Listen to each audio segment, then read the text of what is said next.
All right. Hey, everybody, or anybody, or everybody who's anybody. I'm Jeff. That is Um, so basic. Be more enjoyable, please. oh, sorry. I'll work on it. All right, Fuck. everybody. I'm Jeff, your Torchlit Twitchmaster, your Torchlit Torchmaster, but not here. Here, I'm just another builder. Welcome once again to another exciting episode of Building by Torchlight. Here on the Torchlit Tavern channel, we had this really crazy idea.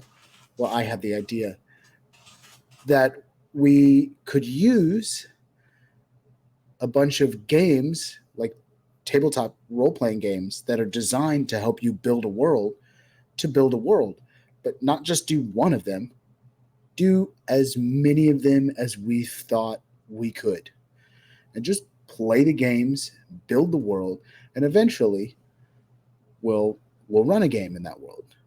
Now, I had the idea to play the games to build a world, but my co-host Henry, he's the one who had the idea for the world that we could start building. So welcome to Mediocre Mart. Here, Bam, bam, bam.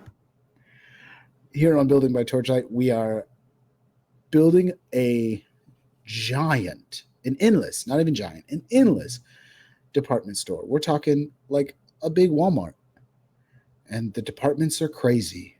And the world is so much beyond just being a big department store. We've already played a few games. We played our Pantheon. We played Featherbeak and Bone. We played, well, we just got finished playing A Quiet Year. And now we're here to start a brand new game called Kingdom. Now, Kingdom is meant to help you build a kingdom, which is a community or a territory, right? But it heavily involves the people and the role play, which is really interesting because some of these games that we've played are really good tools, but bad games. And some of them are okay games, but like only okay tools too. So we're hoping to see something that's like a good game. I actually should say none of them were really good games, but some of them were surprising, specifically our Pantheon, how good it was. So we're hoping to get that feeling back with this game called Kingdom, where we're going to flesh out yet another department, yet another community in this mediocre mart. So as I crack into it here, let me do a little bit of reading about the game we're about to play so that Vamp it up, baby. let me do a little bit of reading about the game we're about to play. Well, let me vamp it up. Let me vamp it up first. So, if you've ever played, if you've ever ran a TTRPG, a tabletop role-playing game, you know that one of the most daunting parts is building a world. Building a world is like, fuck, what am I going to do? But you want to do it because if you're like me, the tables you played at, all of the worlds were built by your DM, and you fell in love with that. You fell in love with the idea that somebody made this world, and like, even if they borrowed from this or that, it's so cool what they were able to make and develop. If you're only here from this Twitch stream and you've never listened to the podcast, I'm sorry, you're making a mistake. I don't make anything nearly as good as that podcast. Be better. But in that podcast, part of the reason it's so good, to me at least, is because Jay has been building that world for 14 years. Every game he ever ran in that world. And everything that somebody did in his games affects that world. It is a living being part of the experience. And how could you possibly replicate something like that? Well, you can't. You can't spend 14 years building your world and then running people through it and doing stuff like that, that's an investment. But luckily, there is a fun way to do that. And in fact, the best part about this experiment we're running is that if you decide you like one or several of these games, which, by the way, all of the episodes, I hope I was good enough to be able to get all of them up on YouTube, but at least most of them, most of the episodes are up on our YouTube, so you can go back and watch any of them. In those episodes, you'll see us play the game, and if you happen to like one or any of them, you can take your party, your soon-to-be party. You can have everybody who's going to play in your eventual game help you build the world along the way.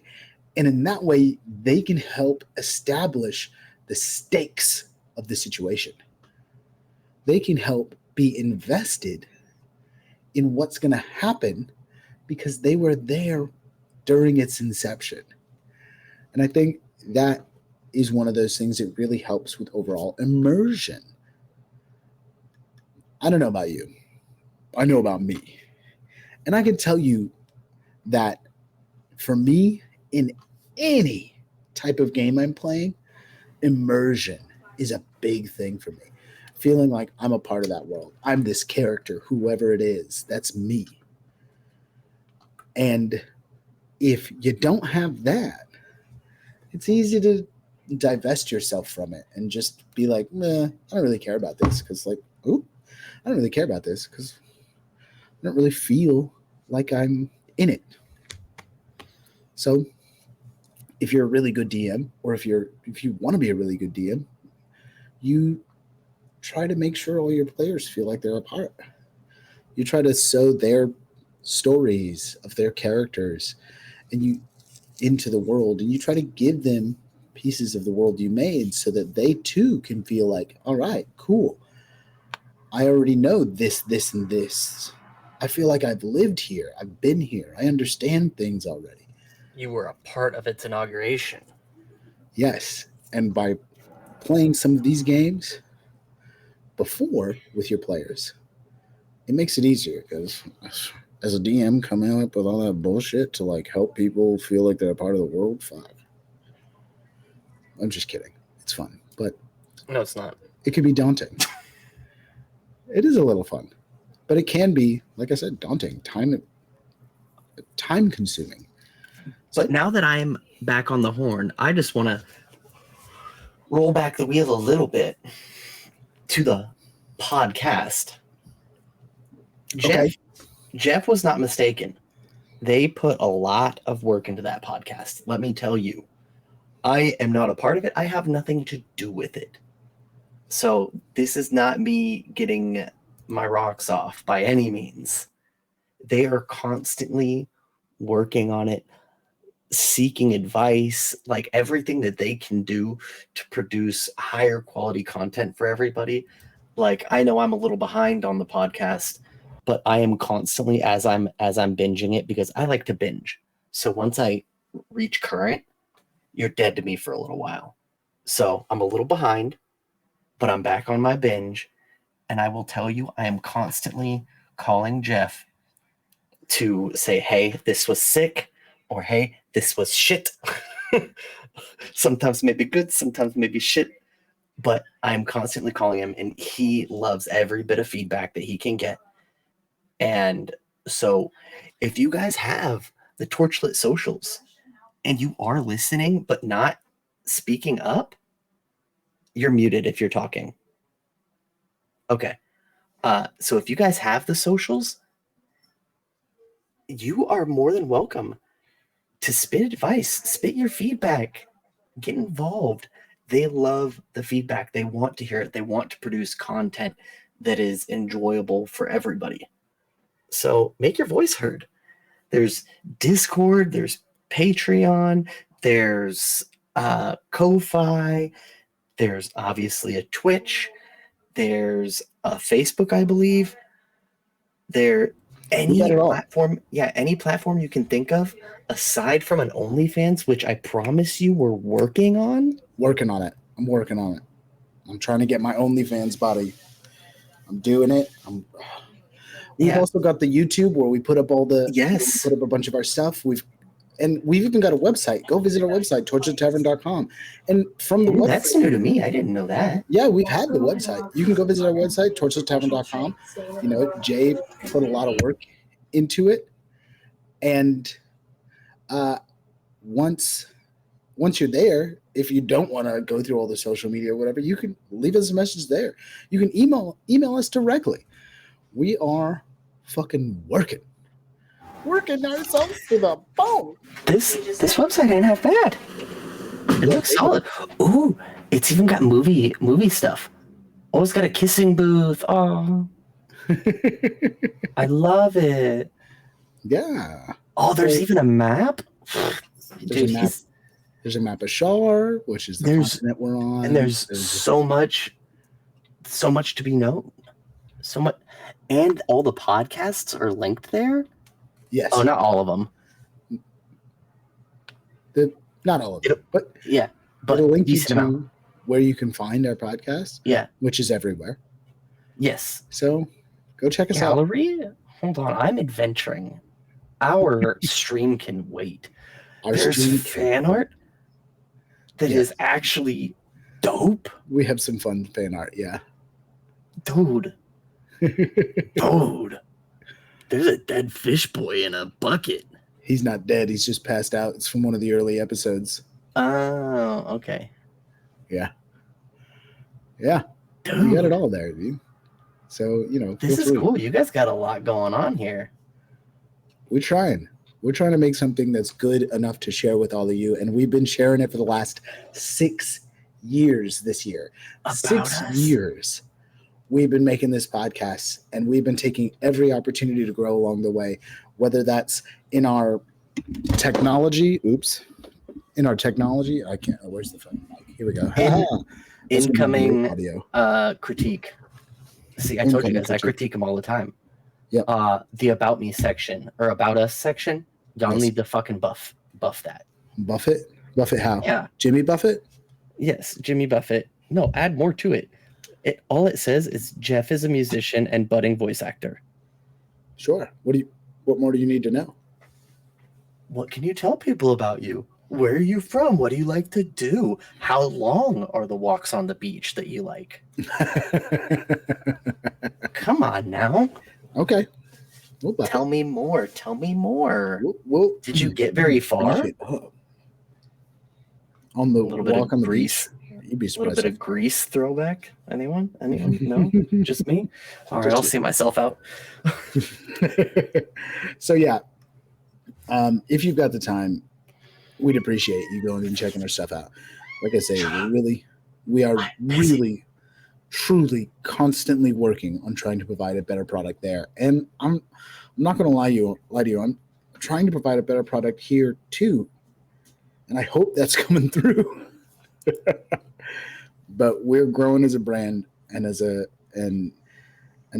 community, and we'd love it. I was going to say as a family, not a community, a family. As a family, and we'd love it if you grew with us before we get too big and act like we don't know nobody. I'm just kidding. Because we don't. Don't you come into this Twitch chat acting like you know me, because you don't. You don't know me. You don't know me. Too big. Can barely fit in the door. Sheesh. All right. I think I've done enough shilling. I hope you've gotten your shillings. Oh, yeah. We sold out hard. I'll sell out even harder. Don't you worry. Anybody who wants some ad space, talk to me. Don't mind that. It's just a cat that I'm going to kick. Just kick that cat. Kick the cat. Don't kick the cat. Kick the cat. Anyways, as I said, okay, that's not what we're here for tonight. Don't kick the cat. Kick the cat. What we're here for tonight is to play a game and help us build a world. So step numero uno. Play game. Is pick a place or a community to start building this. Now we have a couple options available. We've talked about it a bit before stream. That's for my day ones. The options that we have in our giant Walmart-like, So many. not Walmart, but Walmart-like department store. The options that we have narrowed it down to is micro stuff, anime, House of Cards, Sports Vikings, one word or one department, and tech. Also, I want to clarify, House of Cards is not after the show. It is quite literally everything is made of cards. It's literally a department for card houses made of cards. Different types of cards, maybe. Who knows? We haven't really worked that out. So, personally, I think that the strongest contenders are the anime department and the Sports Vikings department and the tech department, because the tech department already has a faction in there. It does. I want to say, for whatever reason, I am strongly pulled towards micro stuff. Okay. Well, as I've said many times, this is Henry's brainchild that we're working on here. So we always defer to Henry. And if he thinks micro stuff is the good choice, we're going to start in micro stuff. All right. We'll go Sports Vikings. Why you switching up on me? So part of the reason I'm inclined towards micro stuff is because I'm having GM thoughts. But so peek behind the veil. I want micro stuff to not actually be micro stuff at all. I want it to be from the outside. Everything is micro stuff. But it's just because anything that enters that department shrinks. So when you're in there, everything seems normal, except for everything outside of the department is massive. Mm. So there is nothing that's actually teeny tiny, because everything is teeny tiny. You don't walk in like a giant. No, you walk in and you, Honey, I Shrunk the Kids yourself. Honey, I Shrunk Myself. Yeah. You know what? I don't think we're going to have anything up on the screen today, so let me make us bigger. Oh, I like that. Get my pores in there. In the previous, I need to be bigger than you. No, I'm just kidding. I want to be bigger. I'm bigger. In some of the other streams, we were using like a tabletop simulator or Roll20 or something that we would present on the screen. But in this one, I don't think we're going to need any of that. We're going to use the theater of the mind today. We're going to go very theater of the mind today. All right. So let's get down to some rules. Get down to how this is supposed to be done.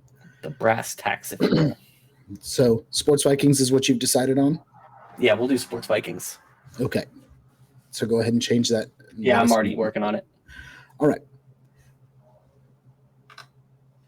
Making your kingdom. Follow these steps to create your kingdom. Write answers on a blank sheet of paper so you can refer to it while you play. We're building a world together, so we may have to compromise to make something we all like. It may not turn out as you imagined, but being surprised by what we create is part of the fun. Step 1. What is your kingdom? Brainstorm a concept. We've already got the concept, I think. We're doing Sports Vikings. That seems like enough of a concept right out the gate to me. I agree. But important notes here is it says your kingdom should include more people than just your characters, because we're going to have our own characters here. 20 people is a good minimum, but there is no maximum. It could be 1 million people. This is a full department civilization, so... Right. We have at least 20. Absolutely. All right. Step 2, threats. Brainstorm 3 threats to your kingdom. These are things that people in the kingdom are worried about. They endanger the status quo. A mix of internal and external problems is best. Threats are only a starting point.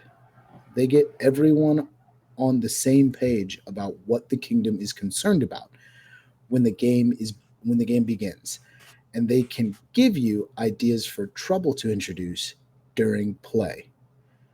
But they may not but they may not be the problem you wind up confronting. They may be fears that never materialize. So, 3 threats. Let me shoot down there's a bottom Threat section. of finals. The championship. It's sports Vikings. So Definitely. they play sports. They do play sports. And sports it's like an internal civil war at all times. Sure. I like that, including the threat of finals, of championship. I think the threat there is championship, though. The threat Yes. is championship. Just so it's a good, succinct thing. But it's a constant thing. The season is always starting over. Championship wins, new season starts. How Viking are these sports Vikings? Should we include a threat that is like pillaging? Or, even more to the point, Vikings went out and conquered things for resources. So should resources be a threat? I don't think so. Okay. I think that they go out and they pillage outwardly, because while they may be feuding at all times for championship, it is only so it's almost like presidency. You get Democratic or Republican, and so whoever wins that championship, they're running it for that year. Yeah, while the next championship run goes. So while they are having a quote-unquote civil war to win, they're also unified so that if someone else comes in and they're like, oh, fuck sports Vikings are like, no, fuck you. Yes, that's not what I mean, though. I mean, resources being a threat, as in, like, is that something they constantly need to be worried about? I wouldn't acquiring resources. I wouldn't put it as a threat, because I think that they're succinctly going out and gathering resources. Okay, so it's just a thing they do. Okay. I would say, to me, now, in the interest of full disclosure, I had recently watched the unofficial American Gladiator documentary show. So the idea of a sports Viking is pretty on my head already.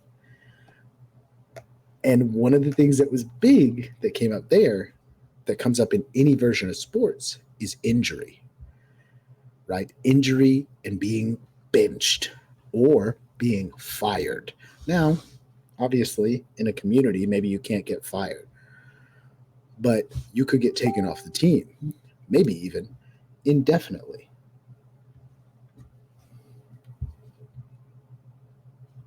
What are your thoughts on injury being a threat? I think injuries and being benched are a big possibility. Like you said, I don't think getting fired is a thing, because it's a society and they're all kind of on the same page. I mean, you could be, I don't want to even say permanently benched, but almost indefinitely benched. You could be replaced. Right. But you are still part of that society. You're not banished. What? Is banishment a threat? Ooh, I actually like that. I stumbled across that, and I like that. You screwed up championships, you're banished. Yeah. We had them. You screwed up. And it was all because of you. You fucked it up. You're now get out of here. banished. You belong in anime. That's an insult. Okay. So we're definitely going to put banishment as a threat. Do you want to have injury as a third, or is that separate from banishment or equal? Because I mean, you could have them be equal. You get banished because you can't play anymore. No, I don't. I think that they, as Vikings, would honor their champions.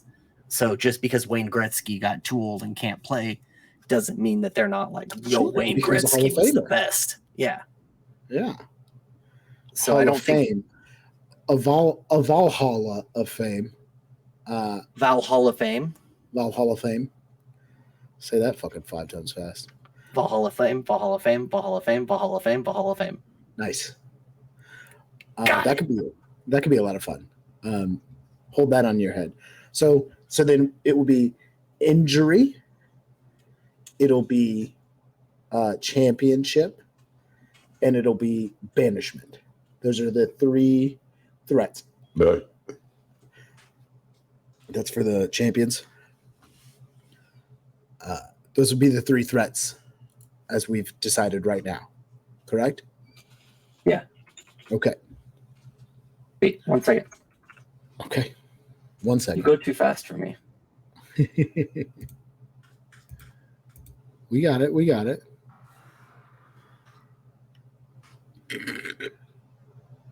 Belchy today. So injuries were the last one? Yes, injury. I didn't want to get taken out of the game because of the injury. It's a serious threat. Is that a threat though? I would call it. I would say it's. Because I think like outside. It says entities internal and external. Well, that's where the championships are. That's an internal threat. Right. We don't have any external We have threats. no external threats. You're right. Yeah. So, which would you like to replace, injury or banishment? Injury for sure. Because Okay. injury is more of a concern than a threat.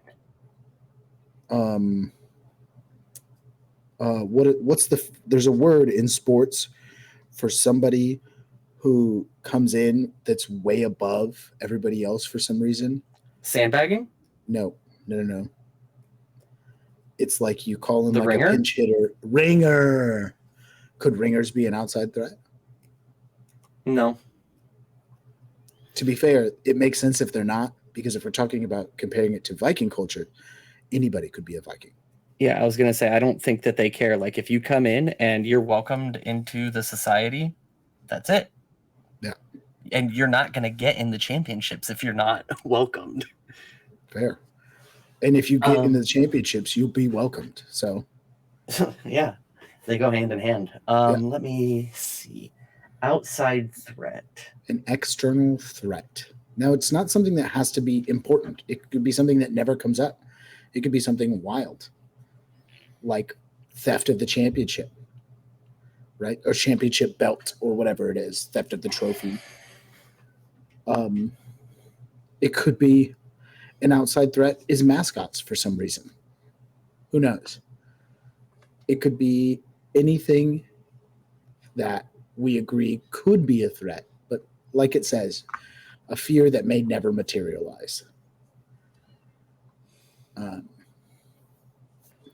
Gosh. All of We the have 2 really good ones. I don't want to flop the last one. Well, I think we have 2 really good ones that are very viable, things that probably are. It's not just a threat. Oh, absolutely. It's a thing that will happen. I think having one that's a bit more broad, a bit more like, what if this happens, right? Like, I got it. okay. You're going to type it and then say it? Gunkies. Gunkies? They're afraid of the gunkies coming in. I don't know. Oh, the gun monkeys. The gunkies. The gunkies are a threat. They just don't know sportsmanlike conduct. No, not at all. They do not understand. They're primitive species that has guns, because the Vikings don't have guns. They could, but I guess they don't. Well, I think that a good threat that is from without is unsportsmanlike conduct. Unsportsmanlike conduct. Yes. Somebody who comes in and doesn't give a shit about the rules of the games, of the sport, of it all, for these sports Vikings. And it's like, oh no, they could destabilize our whole community with a little unsportsmanlike conduct. Oh no, I got Rules it. and honor. I got it. Above all else, NASCAR fans. That's not a sport. Their biggest threat, NASCAR fans. They are afraid that they will be infiltrated by NASCAR fans, and then people will no longer respect a real sport. I think so. I'm going to go two ways on this. One, I'm going to have 2 points. One, we shouldn't call them NASCAR just for the sake of Oh yeah, racing. race car fans. But two, if you wanted to really challenge with someone a sport that isn't a sport in the eyes of a lot of people, Cheerleader fans. yes, but no. We can go deeper. What's a sport that takes not as much physical acumen as many of the others? It's esports. You don't. I was just gonna say you don't have to say esports. Esports are their outside threat. Yeah, Simple as that. huge outside threat. Esports. How dare you? How dare you come into our land with your esports? And there's a game section, right? So it could be a video game section for all we know. Yeah. Love it. Esports, huge outside threat. A fear that may never materialize, but gosh, they're afraid of it. All right. So next step is locations. Now there's a special rule for locations when we're only playing with two. So let me go to the back of the book and look at the rules for locations for two. Might I say I love these threats already. This is off to a good start.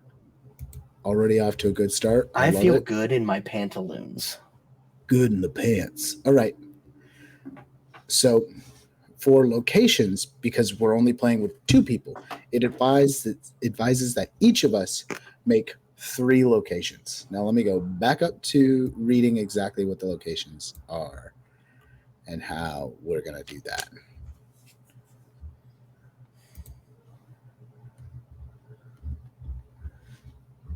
All right, locations. Each player describes a location in the kingdom, some place where characters are likely to be found and to interact. Each player can go in any order. After each player has made one, each player goes again and makes a second. So we'll do that, but we'll do it one more time. Locations flesh out your physical kingdom and give you places to roleplay later on. Give them names that people in the kingdom would use so your characters can talk about them. You can even draw a map of your kingdom that allows, of your kingdom to show, I don't know why my brain's throwing in extra words, to show all your locations.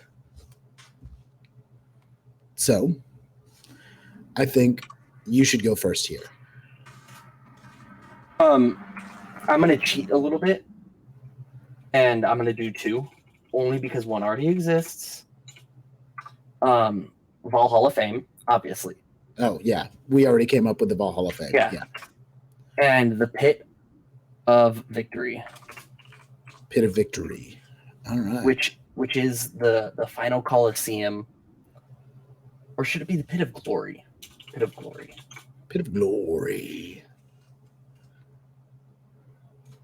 Yeah, so Valhalla of Fame and the Pit of Glory. And the Pit of Glory is and I also added a side note in my own head that the sport changes every year. Okay. It's never a repeating sport. So I agree with that. I think it would be like an ever-changing sort of obstacle course / competitive thing, personally. Mhm. I think that would make the most sense because you're talking about an individual thing.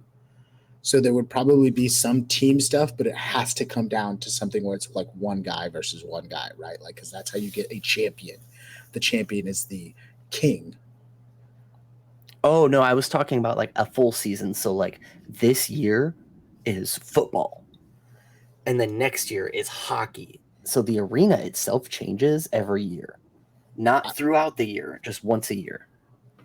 That way, teams can win or individuals can win, depending on what the sport is that year. Okay. That is interesting. If Henry was shirtless, he would make more money. I don't think that's true. I mean, but if it is, take your shirt off. Who doesn't like money? I can't show my nips. Can't show the ninnies? Can't show the ninnies. OnlyFans in process. Hold on.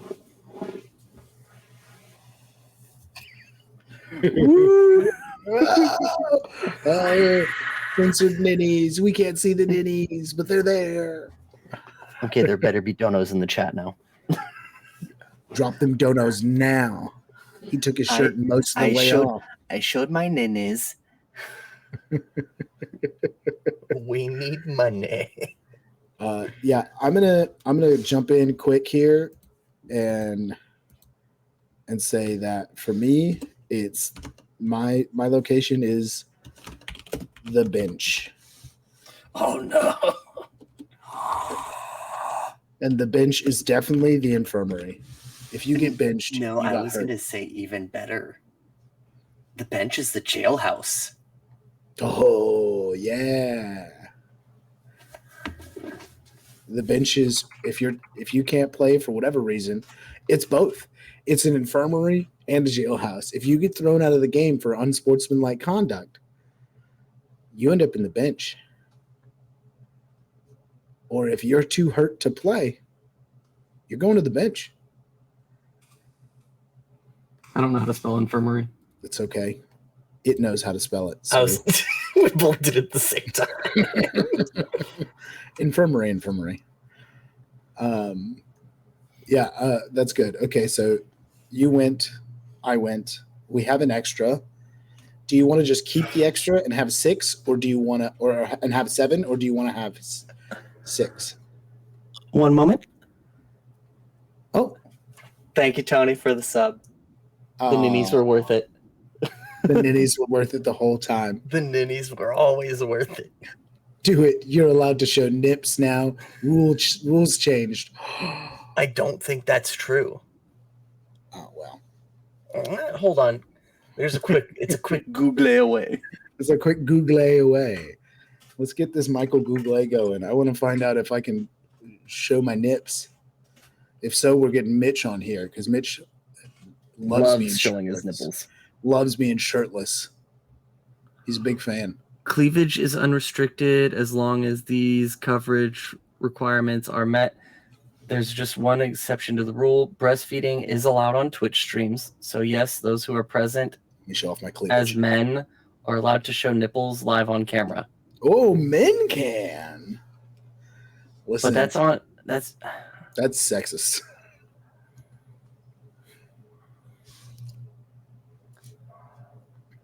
I'll send you the stream of some great Australians. What are they doing? What are they doing in Australia? What do I want to know? What are you watching? Oh my gosh! I can show my back. I know I can show my back. For a fact, show us that slab, bro. Flex it hard, dude. You better fucking show it off. Oh, you got to move because you're not in frame yet. You're not in frame. There it is. Yeah. Ooh, yeah, that slab. We're getting that back work. That's crafted from deadlifting a set of twins. I was just going to say babies. I deadlift babies. Shirtless video games is what the Australians are doing. Are they really? Fuck. Are they making money? Because, like, I'll play games shirtless all fucking day. I know, Who right? wants to see this bare chest? You know what I'm saying? Like, and I don't mean bare as in doesn't have covering. I mean bare as in the gays would refer to me as a bear, and I'm aware of that. I love the gays. Just so I want to make that clear. I love the gays. Hey, I am the gays All of them? simultaneously. Oh, man. Well, good to know. Glad we have representation. Aw. Thank you, Tony. You didn't have to give any bits, man. You don't have to spend any money here. Your money's no good. You gave us some bits. You're such a sweetheart.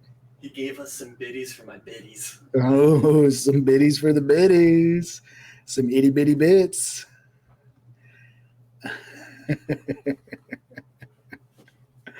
Oh, man. This will be a fun one for the YouTube audience because there's so much stuff they're just not going to get.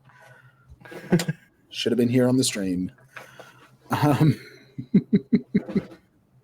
See, that's why I love Twitch, because I can interact with you guys and have actual like personal conversations. And then this gets posted to YouTube, and YouTube's like, what the hell is going on over there? Like, what'd they say in chat? They said that YouTube could suck farts. That's what they said. Ooh, Watch us live. bold. YouTube can suck farts. That being said, I'm trying to make some YouTube exclusive content these days. I did just in fact post an edit of our 6th anniversary adventure where most of the people from the podcast took a little adventure on a train to Little Tokyo in LA. So Torchlit Tavern on YouTube. It's a lot of fun. I'm pretty proud of how it came out. So you can go find that and watch it. And all Something jokes that's aside, 6 minutes. we love you, YouTube. Thank you for watching. Thanks for watching. But you should have been here live. But please come watch us live. It's every other Wednesday. It's not that hard. So much more fun. And I will call you out personally and tell you something potentially mean or potentially nice. Let's roll the dice. And either way, you could get horny about it. So Ooh, most likely will. I've never said anything like that. He didn't. Just for the record, the chat is saying, specifically Tony, saying that he never said anything about YouTube like that. So, for the record. Let the record show. The record show. Hold on. All right. We have a record. Let the record show. He's going to put it in the record. The record will show. Hilarity. Hilarity ensues. Record shows. Call me out personal. Oh, it's your screen name. Tony. Tony. It's fun. Where's my call out? Oh no, he wants me to insult him or be nice to him. Ooh. Flip the coin. Flip the coin. Flip the coin. Flip the coin. Oh no, I said roll of the dice. I need a dice. Okay, Need a die. Tony. Odds are even for good. Good or bad odds? Odds are even for good. This one's for good, so odds are even. And I'll use a D12 because I never use a D12. Why don't I ever get a chance to use a D12?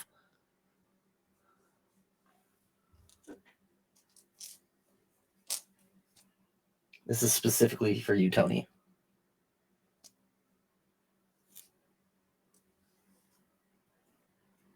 Yeah, I'm just... Oh, I forget the Twitch chat is delayed, so I need to give them a little time. Why is there a delay? Why do we have a delay on our Twitch? Is there a way to not? Yeah. I'll I'll have to go through settings with you later. Yeah, listen, bud, you have way more experience at this than I did. And the guy who was supposed to be helping out the most, Gone. MIA currently. So I don't have a lot. And I could do more research, but I'm really busy doing research right now. Yeah. That's what I'm on. That's the new shit I'm on. Get on that shit.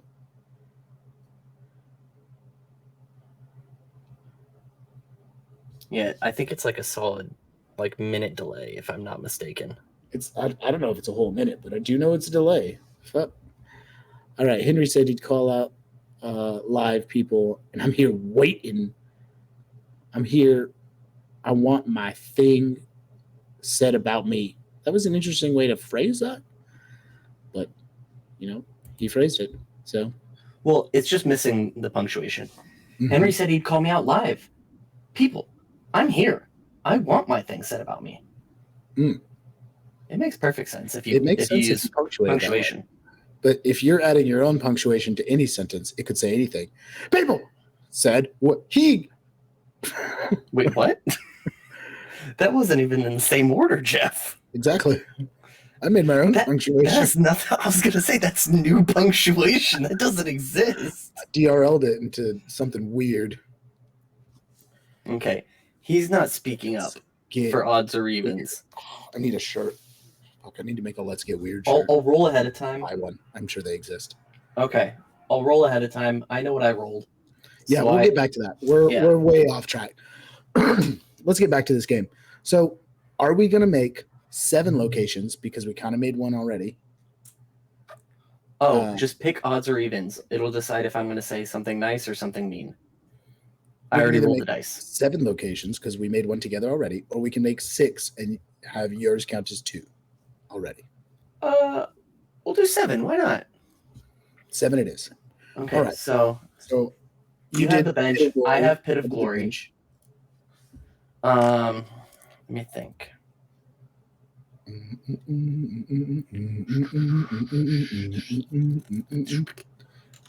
Oh shit!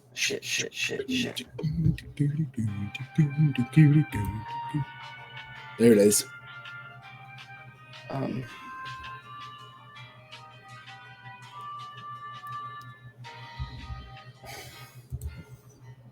Why is this so hard for me? Oh, that's what she said. Oh god damn! I feel like the elevator music makes it worse. all I can do is hear it.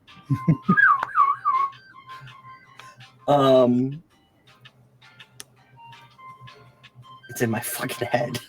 Is that royalty free? That elevator music? It better be. I don't know. Get an epidemic sound, bud. So let's go with the armory. Okay. Where you get all of your sporting goods within sporting goods. Within Sports Vikings. Within Sports Vikings, yeah. Yeah, because they have to have a centralized location. Mm-hmm. Sure. Where you sharpen your skates, where you practice your batting, or you see if a bat works.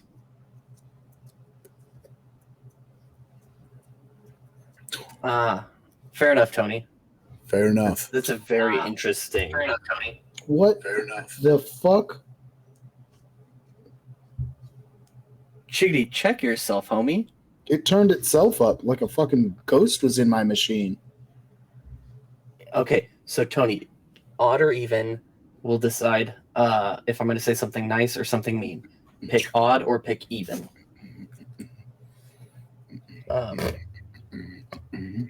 But yeah, so it's like the practice hall where they like test their equipment before they go into battle with it. Because that's what it's called. It's not called sports to them. It's called battle. Battle. We're going to battle. Yeah, then you've got to have what's a good Viking name for the thing I'm looking for? There's no Describe and I might help. No. I already came up with a better name for it, but it's a sports name, not a Viking name. It's the showers. It's where you go. Okay. It's where it's like the drinking hall, but afterward you go hit the showers because it's hilarious. It's a Viking stuff with a sports name. Yeah. The showers. He picked odd. It's a drinking. He did. Uh, Now you have to come up with something to say about him. Fucking loser. That's what I think of Tony. For those who maybe didn't catch it, he farted on stream. He's trying It's to not cover working. it. He's trying to cover it by pretending it was his silly putty, but that was his butt. 10 out of 10, that was his butt. Tony's just big old farts. That's what Tony is. Big old farts. Maybe even farts on my chest. Whoa. Ooh. I had to leave it somewhat erotic so that he could get turned on. We said you may or may not get turned on by it, so I had to leave a possibility. Cake farts. Cake farts. Did you know that's a thing? I did. That's wild. It's on our OnlyFans. Not yet, it's not. But I know what I have to do now. Thanks, Jeff. I was an innocent man until I did cake farts.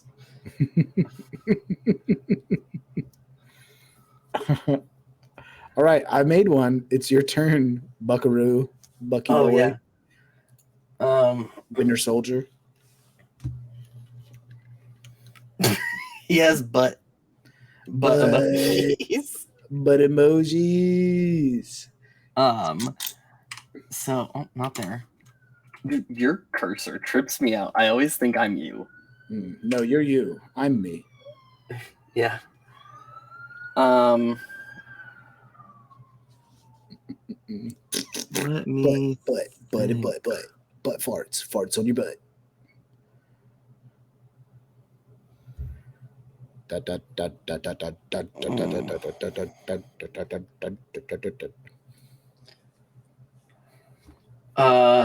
The end zones. The end zones. It's a play on word. Just one. Yeah. Go on. It's where you go to sleep.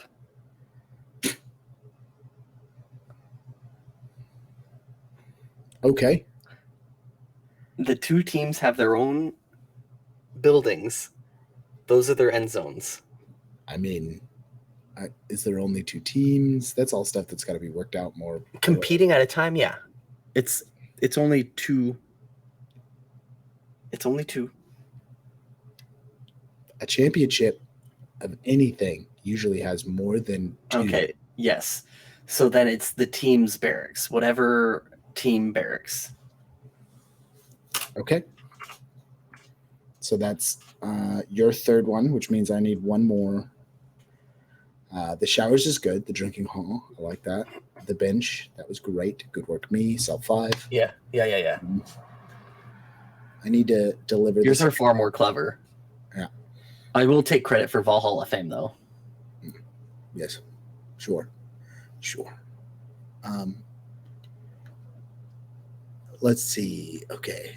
Another good one. Sports or Viking related. What's another thing sports or Vikings are well known for? Vikings were really good sailors, but I don't know if that comes in, if you can really have that involved with sports, but maybe it could be some sort of play on words.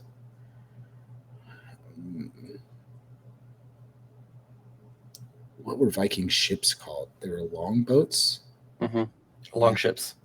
Long ships. Viking long ships. The Hull.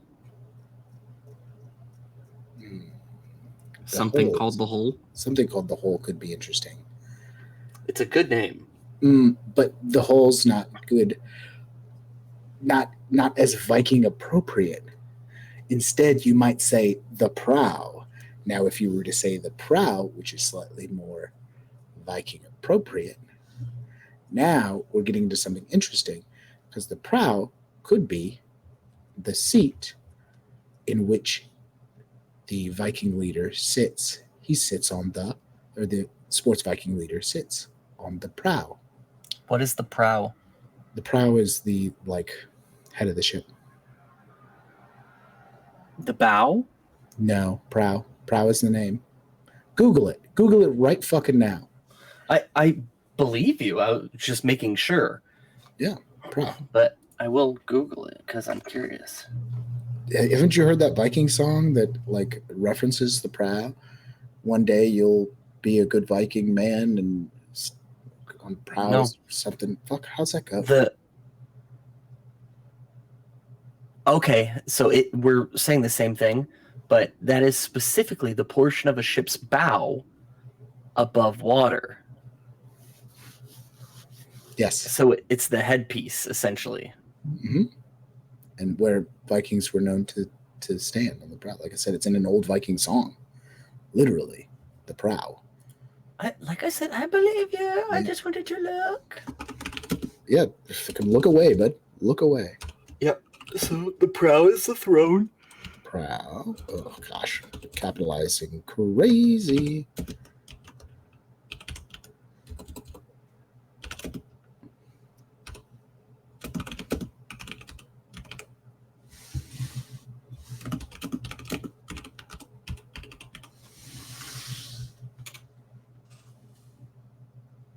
Sure.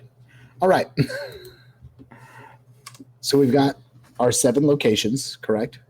Yes. All right. We've done the locations part. Now, step 4, people. What kind of people would be a part of this kingdom? Brainstorm a list of character ideas. You can make specific individuals or categories of people. Make about 3 times as many as there are players and write them down on scratch paper, on a scratch page, which here we don't have a scratch page. It's all going to go in the one big note. Now there's probably an adjusted note when you're playing with 2 people here too. So let me find that. Each player makes 2 minor characters instead of 1. That gives you 2 main and 4 minors. So, No, that's in making your characters. oh, okay. Then this isn't that. Let's just make the character or the people. And I made a executive decision that the people. Yeah, these are just character ideas. Yeah. Yeah, we're gonna just do 6 teams. I think that's an appropriate number of combating teams within a department. 6. Sure. I think that we could do more than that though, because it would be like 6 teams, and then you could also have like positions within the teams potentially. Like, Well, that comes later because it says simple concepts are all that you need right now. You'll add detail when you actually make characters. okay. Like what they have listed is a reluctant, a colonist, a doctor, a stowaway. Okay. Well, then one of those has to be the champion who sits on the prow. The champion is the team leader of whoever the winning team, if it is a team sport, because not all sports are team sports. I think I would put that in characters. That's just a role, though. Okay. The role is the champion. And then I still want 6 teams. I like 6 teams. Okay. 6 teams it is. We just So want, we have the champion. 6 team names. Yeah, 6 That's team even names. More. Okay. 6 team names. I know it's super vague, but I like the concept behind it, moving into people. I think it's more on the nose than what they were talking about, right? Like I think the idea of the champion, the coach, those are vague. Team names is like being like, these are the 6 factions that exist within, like that's a little more on the nose. But we could do it. But it's simply the name. Yeah. It's simply a name. Also put on the coach. I'll put the coach down. Fuck it. I can move my cursor wherever I want.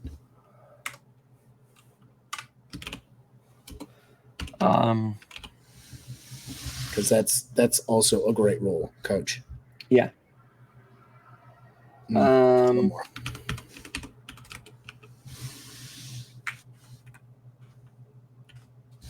Okay, let's go to your team names. 6 team names. Okay, so I think that they all have to be relatively Viking based. So do you want to just do Thor, Loki, Odin, Freya, Balder?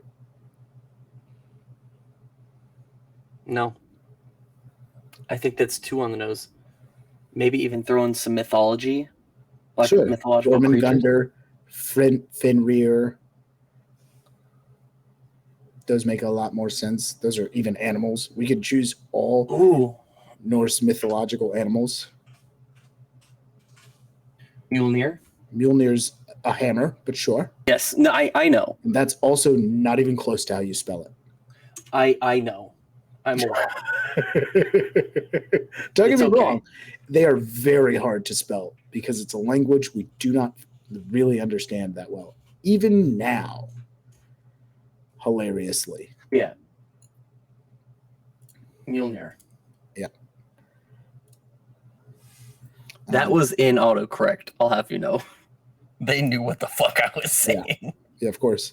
It's hard to spell. I'll admit that. Okay, here we go. For anyone listening, I typed in Myulneir.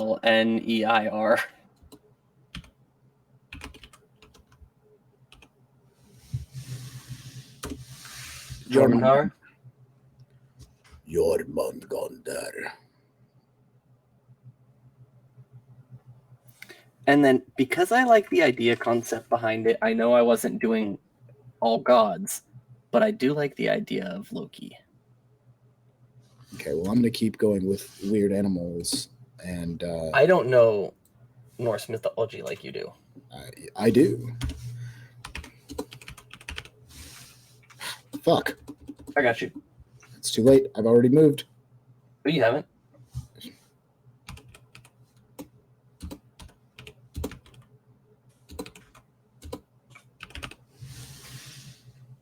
Okay.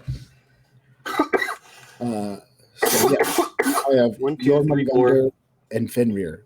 Just so everybody knows, because I am familiar, Jormungandr is the world snake, the one of several children of Loki. It's a giant, literally of the race of giants, snake that is said to be a part of Ragnarok, as well as Fenrir, which is a humongous wolf, also a child of Loki. So little knowledge there for you. Little knowledge for you. How about also not a creature at all, but I like the idea. The Bifrost. Okay.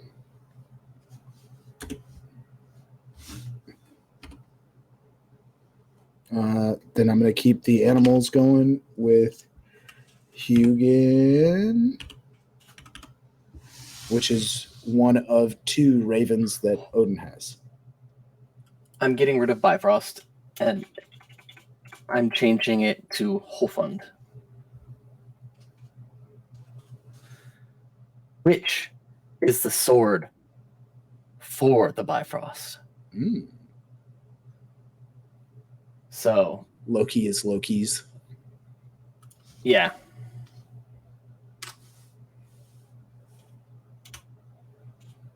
No, that's what he said. Loki, it's Loki's. Very clever. Mm-hmm.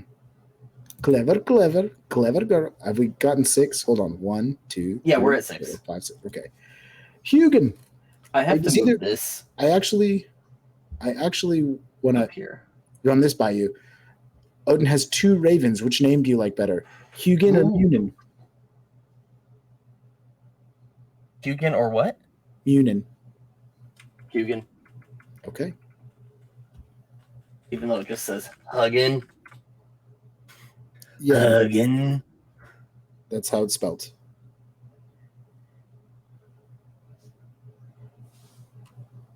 Hugin is memory and Munin is thought, just so you're aware. Then Munin. Okay. Because I'm kind of trying to think of tropes for these teams as we go through. Mjolnir obviously is going to be the chivalrous, like the good boys. That's not Norse mythology. No? No. In Norse mythology, Thor is a well-known drinking, fighting braggart who fucks shit up constantly.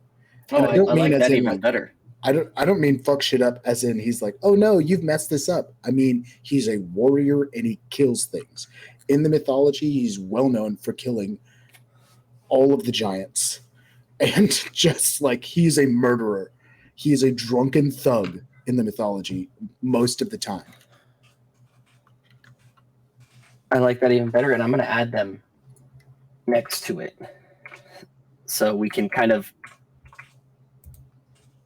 pay attention as we're going. Sure. Then obviously Mjolnir's going to be brutality. The people are the most brutal. Jormungandr or Jormungandr. Jormungandr. Okay, Jormungandr what is that? He's a giant snake said to devour the world. If I remember correctly. Hold on, let me Google it to be sure. Just to be sure. Jormungandr. Oh, it's just an R at the end of Jormungandr.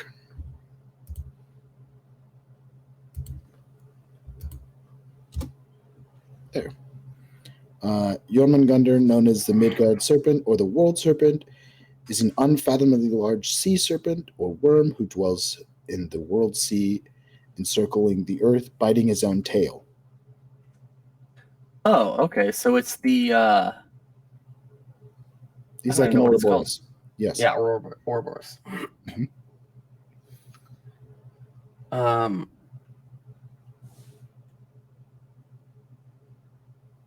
Ooh, I like this idea because the Ouroboros is like infinity And kind of and concept. when he, by the way, this is important. When he releases his tail, it is said to be the beginning of Ragnarok, which is the end of it all.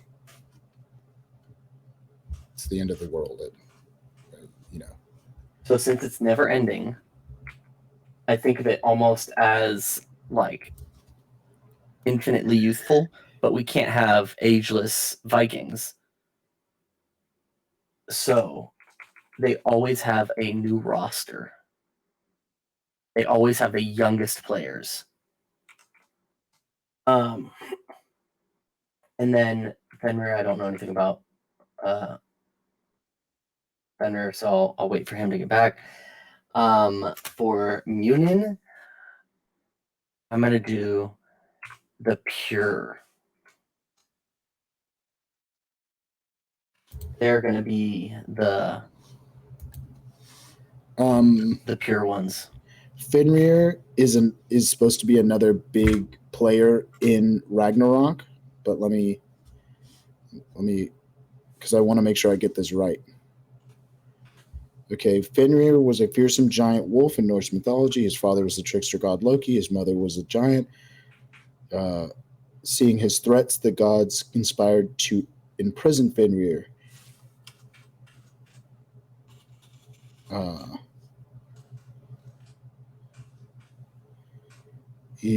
Let's see.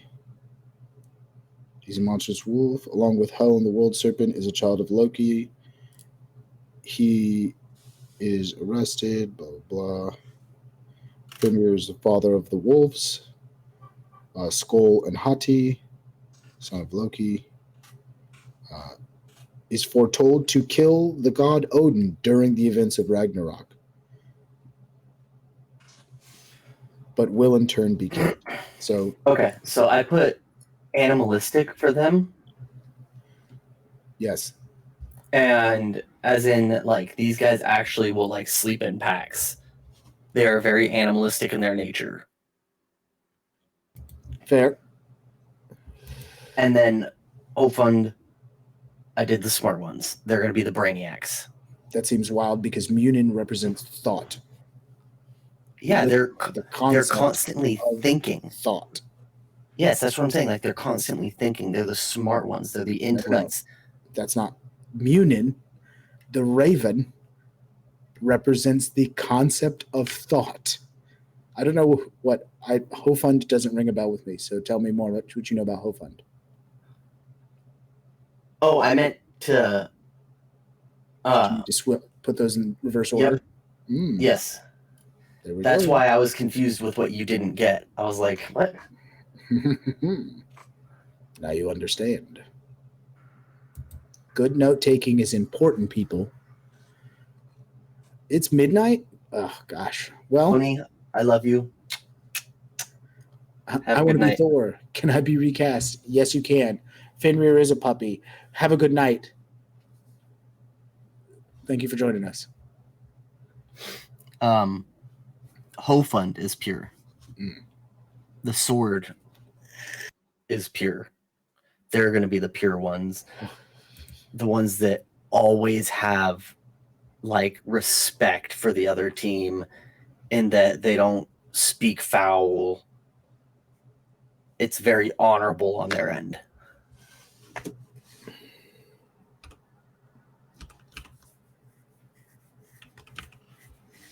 You think so? It's a big maybe. How about this?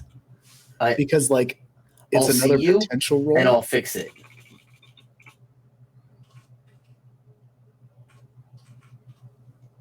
Commissioner.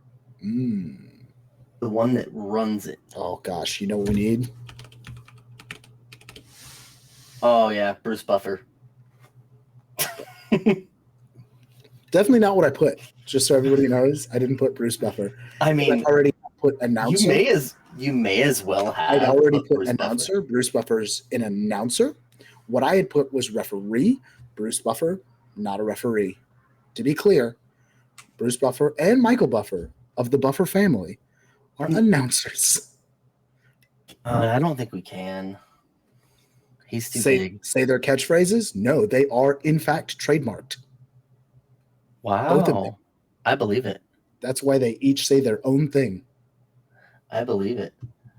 But I wasn't even going to say that. I was going to say, can we have Bruce Buffer be our announcer? But then it becomes trademark and all of that because they have as long as we spell it ownership of different their and he own never likes. says his thing. Yeah. As long as he doesn't resemble him in any way and we spell his name different. And actually, I think it would be hilarious for him to be a big buff guy named Bruce Buffer.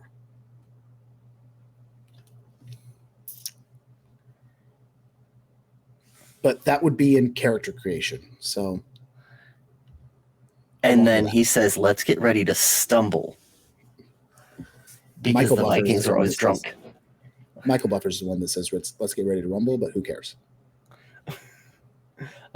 Okay. I don't know these things. I do. I see that. I found it exceedingly interesting, so my brain remembered it. And the referee is going to be every referee in the NFL this season because they're blind, so it's like they don't exist. Sure. I know, you don't know sports. I don't know I didn't watch enough NFL games, nor do I care enough to care about the referees. You can't say NF. That other letter. That's trademarked. Okay. I don't care about any enough of the foosball to really give a shit about the referees in foosball. That's true. I just care if my team's winning, which they were until they weren't. And it was a great shame.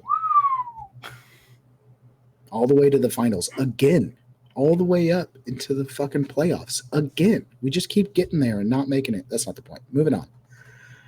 All right. I just saw a different speller of Hofund, and it's not Hofund at all. It's Hoful. Okay. Now, make your characters. Each player now creates a main character they will use, which for us, we will do 2, right? We're doing 2 main characters and 4 minor characters. So each player now You creates already a main made 4 minor characters. The champion, the coach, and the announcer, and the referee. All of those aren't characters. They're archetypes. They are That's fair. Okay, yeah. Those can change. Mm-hmm. That's why I was like, you're really getting specific when I was very vague. Here's some archetypes of what they could be. Each player now creates a main character they would use to explore the fate of Kingdom. Afterward, each will create a minor character who also is a part of Kingdom, but who will provide a supporting cast for our story. Complete each step together so we understand each other's characters. Write your answers on the character sheet. So we have little character sheets here to reference, but it's not like you're going to be able to see that. So, Other words, get fucked. I mean, I could put it on the screen, but it just wouldn't be worth it because I didn't make a fill-outable version of the character sheet, so it means nothing. Plus, it would only be my set of characters anyway. All right. Step 1. What is your role? There are 3 roles that describe a character's place in Kingdom. Each player should pick one as the starting point for their character. If your role is a critical part of the game, your role is a critical part of the game, but you can switch later on, so don't worry about being stuck. The 3 roles that they have listed here are power. You have authority over the kingdom. You decide what the kingdom does and what it doesn't do. 2, perspective. You understand the kingdom, both its merits and flaws. You can foresee the consequences of decisions the kingdom makes. And 3, touchstone. You reflect the desires of the people of the kingdom. Your attitude shows us what the populace wants and how they are reacting to what's happening. More than one person can have the same role, and some roles might not be taken at all. Circle your role on your sheet. Now let me just go all the way back to the end here. I'm gonna have to sprint away to the restroom soon. All right. Each player has 2 main characters instead of 1. That gives you 2 main. You've got until this ends, Jeff. Okay.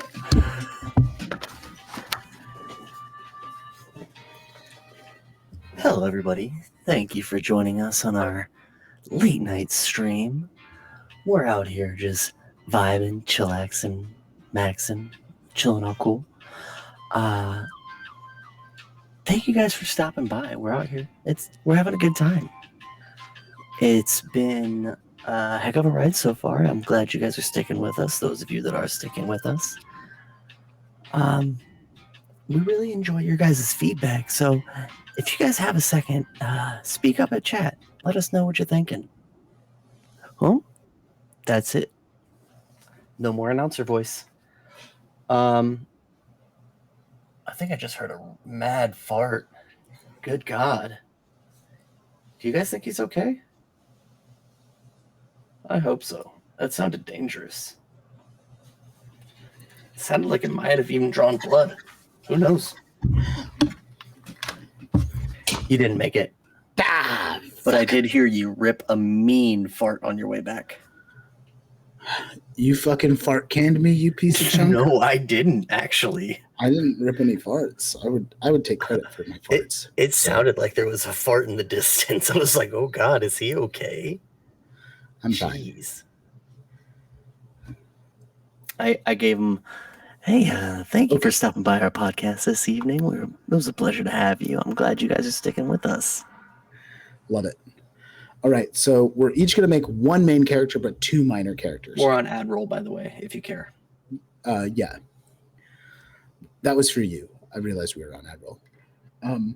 Oh, I knew. So let's zoom back up here. By the way, it is kicking in now. Just a heads up. Hell yeah, brother. Word stumble inbound. Stumbling your words. 5, 4, 3, 2, 1. Hey, welcome back from the ad. How you doing? You doing good? Good. If you were if you are a subscriber, you didn't even see that fucking ad. But if you aren't, hey, welcome back. Boom boopy. Okay, so we're making a character. So for our main character, we get a roll. Correct. So you choose first. Which of these roles do you want? Now, I have opinions, but I want you to just go raw first and see what you think. Yeah. Do-do-do-do, do-do-do-do, do-do-do-do. Mm.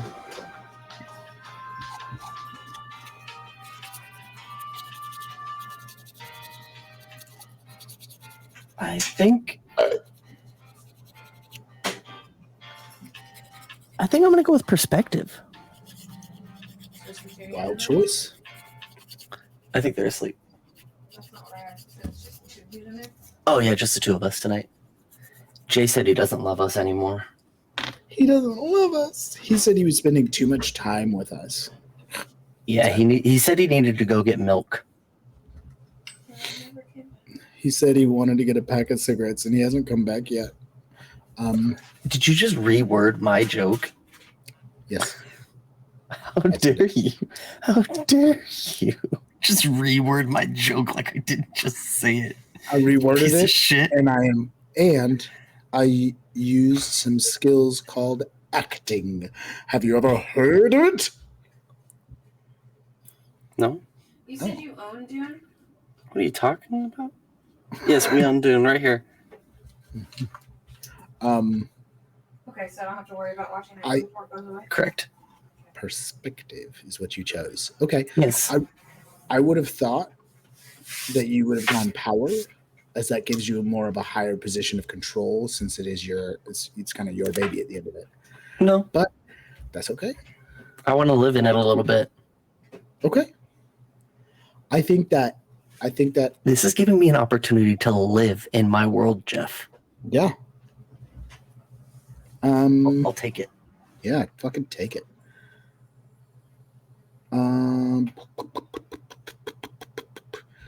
Because I think we should each choose something different. I think I'm going to go with touchstone because I think leaving the power open is just kind of.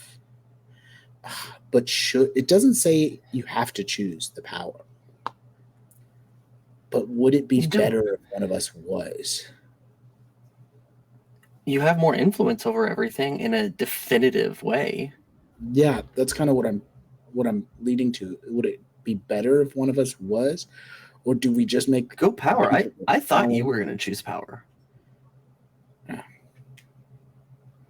I'm just trying to decide what's better for the play because I don't care. Any of them. I probably would have chosen perspective, but Really? Then go touchstone. If you're going for the RP side, go touchstone. I'm just trying to decide what helps the game run better for us as two people. I would think touchstone makes sense because that was another thing that I thought. I was like, if I take power, it kind of just disrupts. It doesn't disrupt. So the whole idea is that we're supposed to kind of. It disrupts two people because then you don't have a backing party. I do. So I have I'm two just- minor characters. Anyway, Anyways, so yeah, fuck it. Let's have no power, and I'll go touchstone, okay. and we'll just remember that. Actually, we can make notes of it. Let's make notes. You're there. I'm here.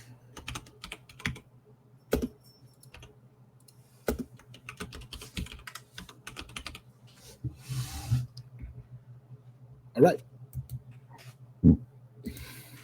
All right. Step 2. That was step 1. Deciding our role. Your perspective, I'm touchstone. I reflect the desires of the people of the kingdom. My attitude shows us. I understand the kingdom, both its merits and flaws, and I can foresee the outcomings. I'm just going to let you know because, I'm giving you the insider track. I was going to make a referee as my main character if it was going to be perspective because it makes the most sense. But you already hit with the referees are blind. So maybe that's not how you feel about it. It just made the most sense to me. I think right. I know what I'm going to do. Well, let's move on to step 2. Who are you? Who are you? Pick a concept for your character. Choose someone from the list of people you brainstormed that fits your role, or make up a new one. Describe who you are, what you do in Kingdom, how you look. Your character must be a part of the kingdom. Do not make a character who doesn't care or wouldn't be affected by what happens to the kingdom. You can make a character who hates being a part of the kingdom, but simply walking away should not be an option. Some ideas might be an obvious fit, like a captain having power, but less obvious matches can work too. A king who doesn't have real authority is a touchstone, or a vagrant who leads the mob, power. A loyal a loyal general who obeys even what she knows, even when she knows it's bad for her country, perspective.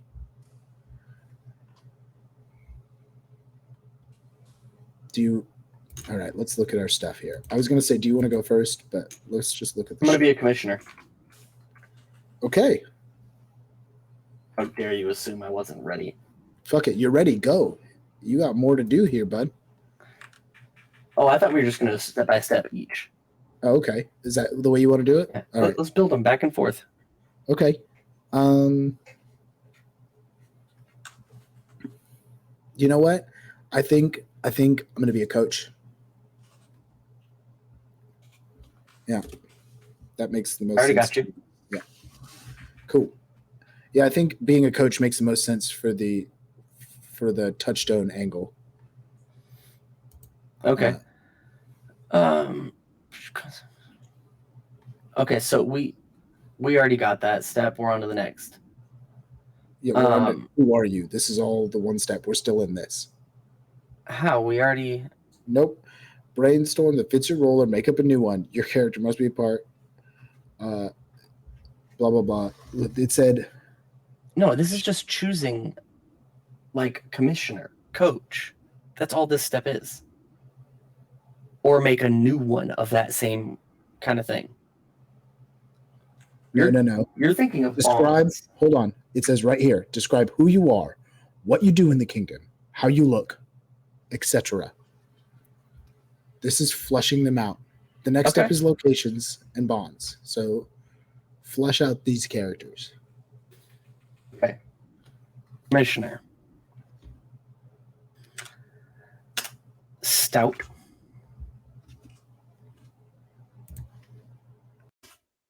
Man. Only one that wears a suit.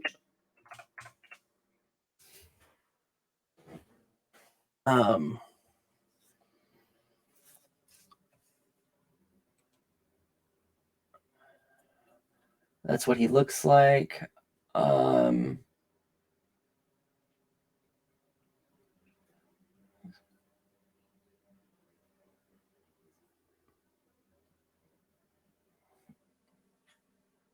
I can't hear you if you're talking to me. I know. Part of that was me realizing What you do in the me. kingdom. Yes, who you are, what you do in the kingdom. So like, Commissioner. not just what it feels like they're looking for is like a real character. So not just a commissioner. What's your name? Where are you? What have you done? Like, why are you here? What's your job in? You know what I'm saying? Okay. Commissioner. Like his name. Even in the examples, it gives more than that. It's like a vagrant who leads the mob. That's what he does in the kingdom.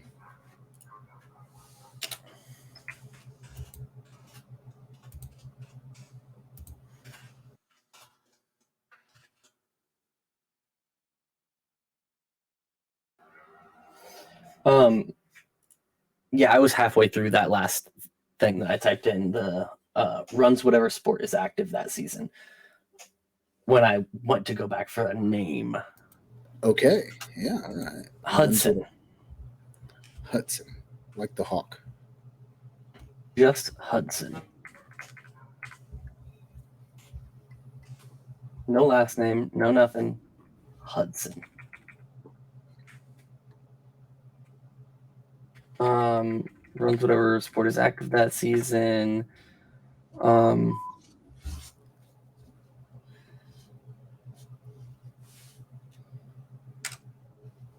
Stern, but fair.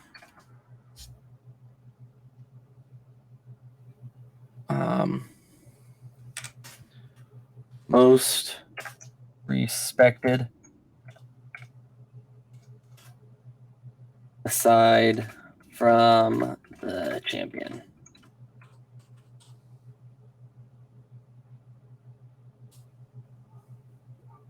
Or not most respected. Second in command.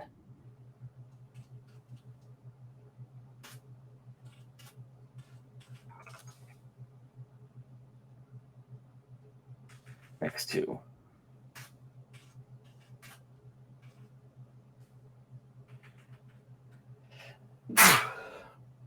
Okay. I think that's all I've got for it. Okay. Commissioner. Yeah. His name is Hudson. He's a stout man. The only one that wears a suit. Runs whatever sport is active that season. He's stern but fair. He's second in command next to the champion.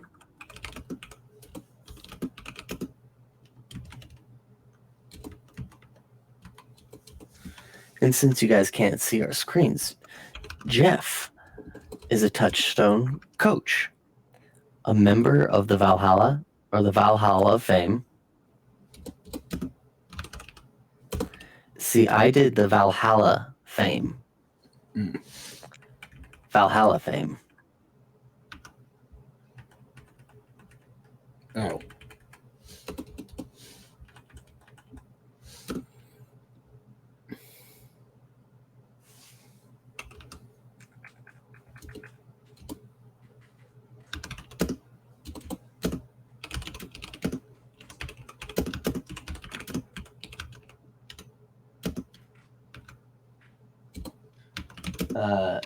He's a Valhalla Fame elder with a long beard and a distinguished appearance. I might even start going letter for letter. Thinking. TALL-FOR-AN-ELDER.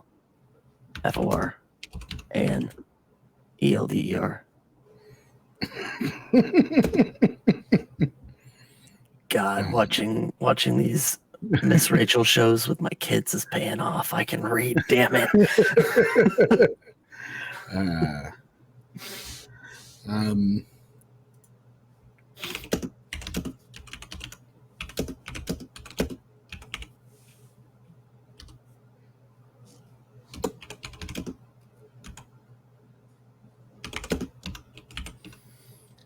He's known to be gruff, but sensible.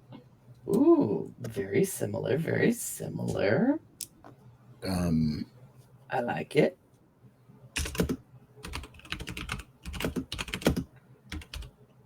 Is currently the coach.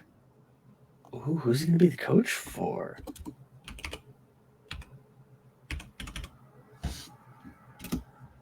Oh, the Huggin. No, it's Munin. I just wasn't looking. Munin. I was going to say, I don't see Huggin. Where did that one go? Munin.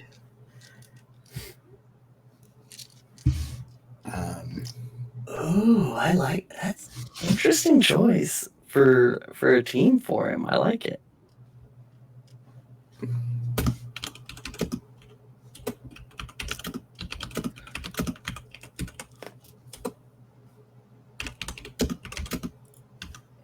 Well known for his ability to see what's needed in a team. Nice. Yeah. Anything There else? it is. Oh, yes. And his name, I have his I was name. going to say, name. Put a capital up. Put a capital in there. Hodor.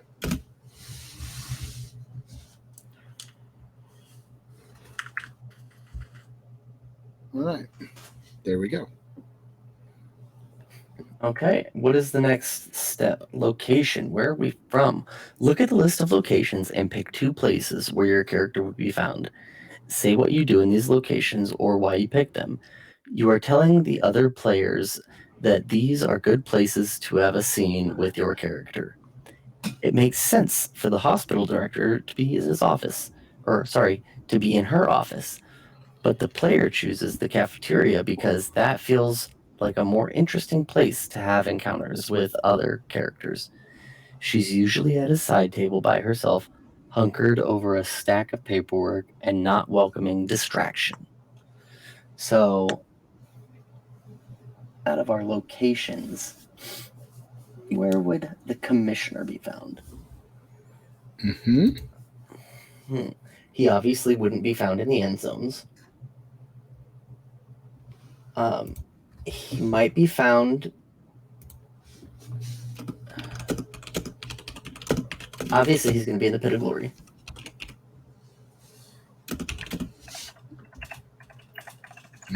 Yeah, pit of glory makes sense. And howdy Jay. Oh, hey, buddy boy. Obviously, he's going to be found in the pit of glory. I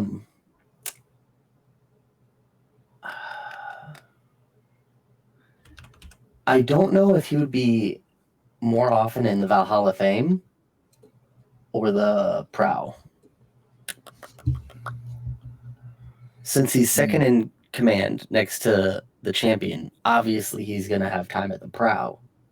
Yes, absolutely. And with as close to the champion as he is, he obviously would have time spent in the Valhalla Fame. The Valhalla Fame is just our term for the Hall of Fame, right? This is where the champions who were champions the most reside after they've aged out or whatever. Yeah, so obviously he would go there if he's second in command. He's spending a lot of time with the current champion.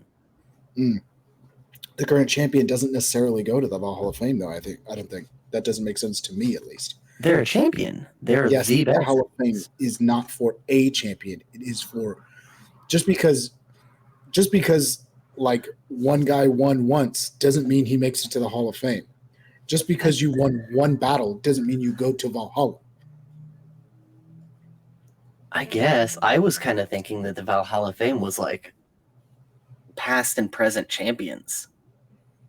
I mean, it could be, but in my mind, the Valhalla with Fame the greats is a combination of Valhalla, the place where the greatest warriors who proved themselves in battles exist, and a Hall of Fame, which would be where the greatest champions are. So not every champion has to be the same. And just because you were in a battle doesn't mean you are worthy of being taken to Valhalla. See, dying in battle so usually does, but the way I was seeing it personally in my brain was past and present champions. And then for the Game Kingdom, that's the name of the game, Jay. For those that didn't ever become champion, but competed numerous times and were valiant every time, would also be honored in the Valhalla Fame. So it's for non-champions that have proved themselves in battle numerous times. Obviously, being the best of the best is something within itself. So I think that should be an honored Valhalla Fame. The champion of that season goes to the Valhalla Fame. Okay. I mean, I think that's maybe something that could change from champion to champion. Maybe some do and some don't, right? I think a champion can go wherever the fuck they want. But I think that like being honored in the Valhalla Fame isn't something that the current champion just gets. Like other than being honored as champion. It's like, yes, I can go to the Valhalla Fame and drink with those old guys. I like the idea that only one man has ever been a champion and not gone to Valhalla Fame. Okay, we'll hold on to that because maybe it'll come up later. That's going to be my second character, and he's going to be Power. I don't know if you choose those for minor characters, but we'll see. Because we are choosing only one main character, but we will have 4 minor characters. Or, I sorry, want to tell you 2 right now each. because it's just on my noggin, and I don't want to forget. The only one to not get honored in Valhalla Fame was the only champion to ever come from the Lokis, and it's because he pulled a trick in the finals, the championship, and it was a really under the belt kind of trick, and the ref didn't catch it, but everyone else did, and he won. But he wasn't honored in the Hall of Fame. Okay. Exactly, because everyone was like, yo, that was shady. We saw that. Yeah. Just because you got away with it doesn't mean it didn't happen. Sure. You know, the Tom Brady when he deflated the football. I mean, I think that we should get into at some point discussing like what exactly the Hall of Fame means and like how you get there. Yeah. Is it a voting Hash thing? that Is out. it a commission? Is it stat based? We'll get there, but that's probably down the line. Yeah. But I think that's an interesting idea. So on to your locations. Did you pick your second one? Oh, I didn't think.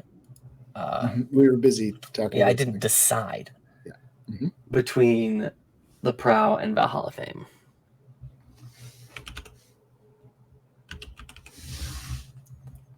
Well, while you're thinking about it, I think I've made my choices. Even though he Otter is a member, Otter, anyways, is a member of the Vol Hall of Fame. I don't think he spends his time there. He is. Yeah. We he's may not serious have a as mutual draft. ground. He spends his time in the armory or the end zone, and Yeah. most of it would probably be in the armory, where he's Yeah. like studying tape and shit like that, because he takes his shit seriously. He's a gruff but sensible man, but he's fucking cold and serious. He's like, You know what? I think we could have a bond as well, which would make sense as the commissioner and you being a Valhalla Famer. I feel like we would have crossed paths. almost for sure. I imagine that everybody in the department knows the Hall of Famers, like the ones that are alive. Everyone knows them. Like I Yeah. imagine that this man can't go somewhere where he's not tried to Yeah, offer a 'cause drink or something like that. This society eats, sleeps, breathes sports. Right, which is why he doesn't. I thought about having the second place he goes is to the showers, but I think that he doesn't like going to the showers because he's just It's too much. It's too much. daunting. It's not just that it's daunting; it's that people bother him. Night, Jay. Night, Jay. They're like, oh, it's Odor, like our Otter, he's come. Yeah, around for Otter, and he's just like, Yeah. But Okay. So we have our locations. we're getting into that. Okay, our locations are settled. All right, step 4, your bonds. Describe your connection to the character to your left, which is each other. Yes. Well, actually, it's Amber, but carry on. Amber's not a character. She is a character, but I was not a going to say she is. well, she's quite a character, but just not in the same way. Let me check the 2-person rules here. Okay, both of your bonds will be to the other main character, but each player should come up with a different aspect of their relationship rather than repeating the same bond. That gives Ooh, the main interesting. characters interesting and complicated connections, which is good because the story is all about them. So Okay. as I scroll all the way back up to bonds, we're going to choose different bonds. Yeah.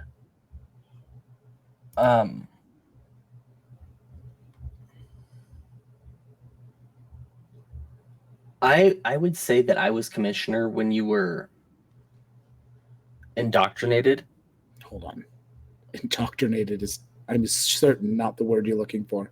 Let me read about bonds real quick. Okay. Into the Valhalla fame. Indoctrinated. Indoctrined. Inducted is the word you're looking Inducted. for. Conductive. Describe your connection to the characters, to the character to your left. Say what you need from them and what makes the relationship difficult. Discuss it with the other player to make sure it works for them. Your bond could be personal or related to your duties in the kingdom, or it could be friendly, or it could put you at odds. But even the best relationship must include some tension or trouble.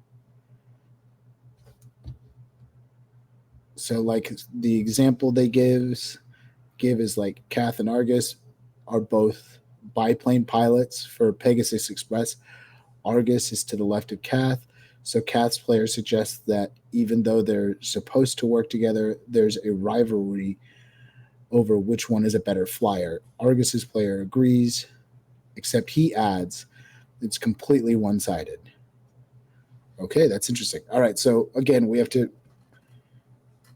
say what we need from the other and what makes it difficult. Okay. Just side note, meaning of indoctrinated in English. To often repeat an idea or belief to someone until they accept it without criticism or question. Yes. It's not what you wanted. I mean, that's Nope. kind of what it means. Nope. To repeat an idea or belief until they accept it. They are in the Hall of Fame.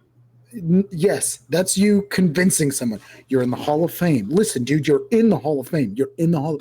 To repeat is important here. You're Okay. indoctrinating somebody. You are making them believe the thing you're saying through repetition. That is not inducting. Can you say that a couple more times, Jeff? Are you trying to indoctrinate me? Is that what's happening here? You are not Is that what's going on? inducting somebody. That's different. When you induct them, you bring them in. Hey, you've been inducted into the Hall of Fame. Not That's what I said. indoctrinated into made to feel. Don't you fucking gaslight me on stream right now. All right, motherfucker. This is recorded. We can go back and look at it. Like I said, the first time, Jeff, he was inducted into the Hall of Fame. Fucking gaslight. Over here, fucking gaslight gatekeep girl boss on my motherfucking ass. Get out of here with that bullshit. All right. Bonds. Let's go back to that and let's not get stuck on the fact that you don't know words well. I think I was there when you were. I think I was commissioner when you got inducted into the Hall of Fame, Valhalla Fame. Sure. So I think we have a bond there. Okay. That doesn't really establish a bond. It's just like we were in the same place. Be more specific. So we spoke often the season that you got inducted into the Hall of Fame, Valhalla Fame. We spoke often because I'm the commissioner. I deal with all of these things. So we spoke a lot about this, about the process, what it means. Okay. So you were there. You were a part of the induction. You weren't there. Correct. You were a part of. Correct. I was a part of the induction. Okay. So what do you need from me? Right? Because like in the example, one player needed, they're like, oh, we're rivals. And that rivalry is what they need. I think And you also go with the what second makes the one. relationship difficult. I thought you went with the second bond, and then we worked our way down. I thought that's how we were supposed to do it. That's a complete bond. I have to come up with a separate, you understand? A complete bond is like what you need and what makes it difficult. That's what it says. Say what you need from them and what makes it, it's bold. Say what you, Yes. I'm indoctrinating you. Say what you need from them and what makes it difficult.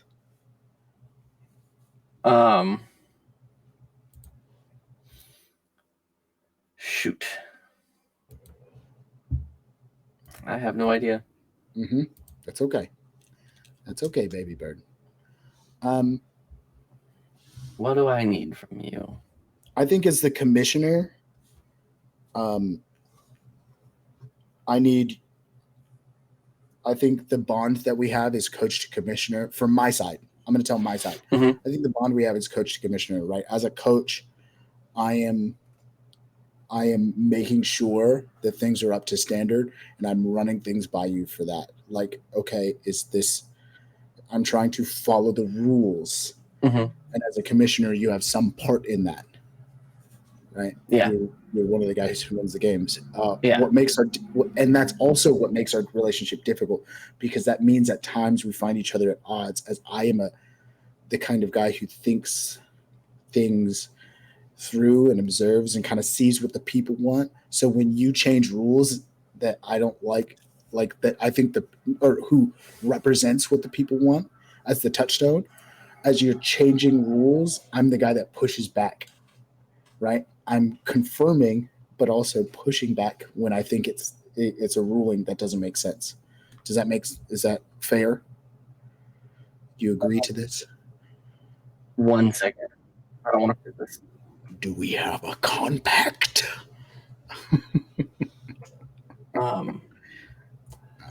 Boo-doo-doo-doo.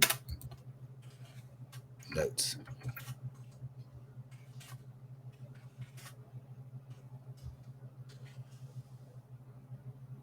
Okay.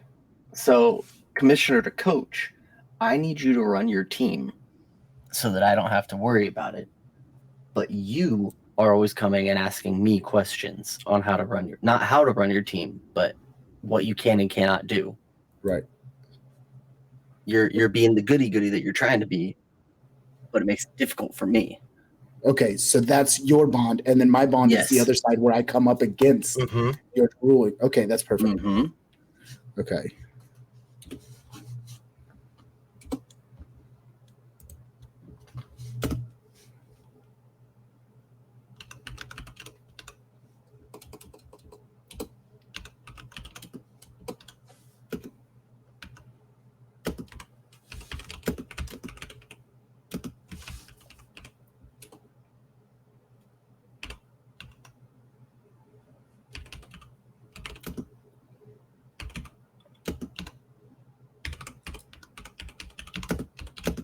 Unfavorable.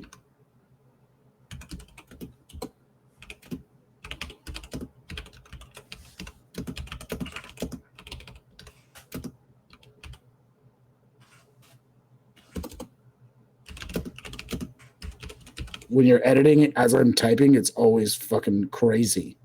Oh, I'm sorry. Don't get me wrong, it's fine. I get used to it, but it's like so. It's obviously jarring. a thing you don't normally come across.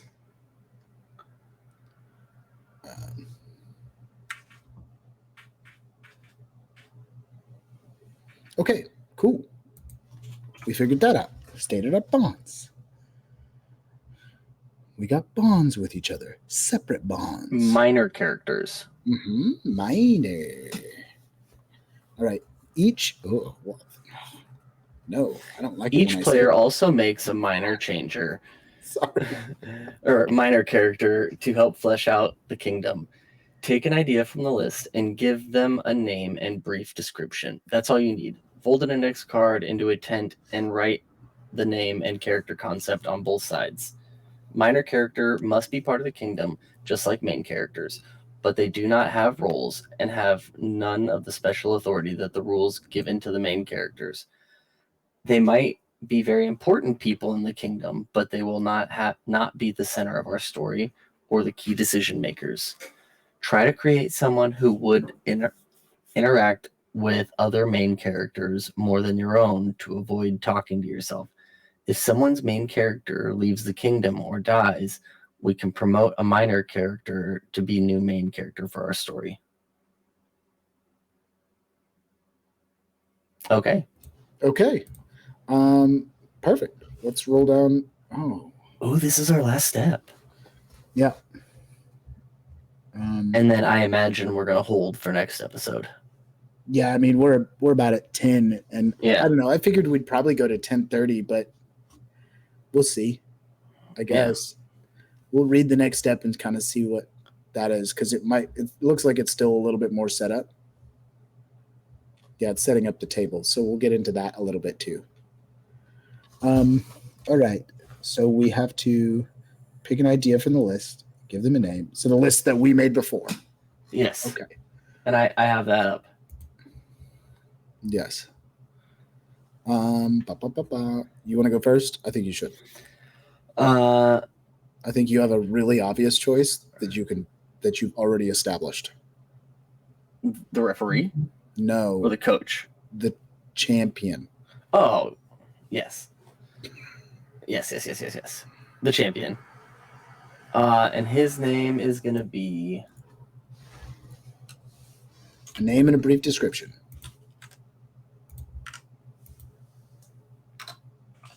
Oh no, my phone's dying. Hold on. Be right back. He shall be Squishy, and I will name him my Squishy. Amber, say a name. Well, Oh, fuck, that's a fucking terrible name. it's the first thing I looked at. Like That or lamp, so. a person's name. Just Google Viking names. James. His name is James. Just Google Viking names. Do you not like normal people names? I mean, we're trying to incorporate the Viking as a part of these sports Vikings, and a lot of these are sports references that are also vaguely Viking things. So as much Viking stuff as maybe we could throw in here would be a great idea, I think.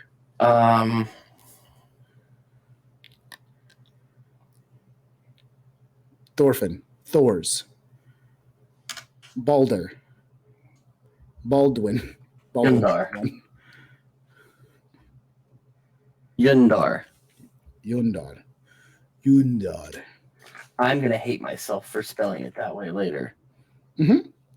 I can't wait for you to hate yourself because of that. I don't know how to do accents, but Yundar. his name is Yundar, and he is a Champion. yes. Oh, I didn't. No, I put it up there. He's the champion. His name is Yundar. Brief description. What team is he from? Sleek build from the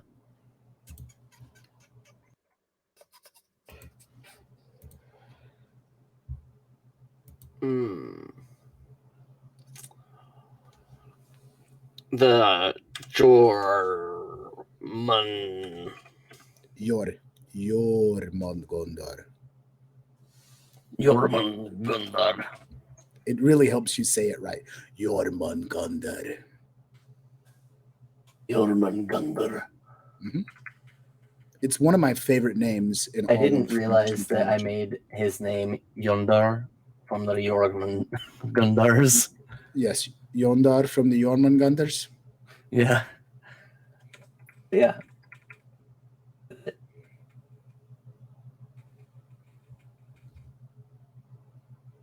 My guy.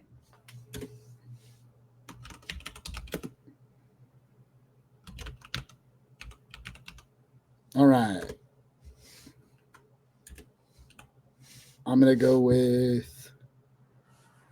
Ooh, I didn't mean to touch the mic. Why did I do it?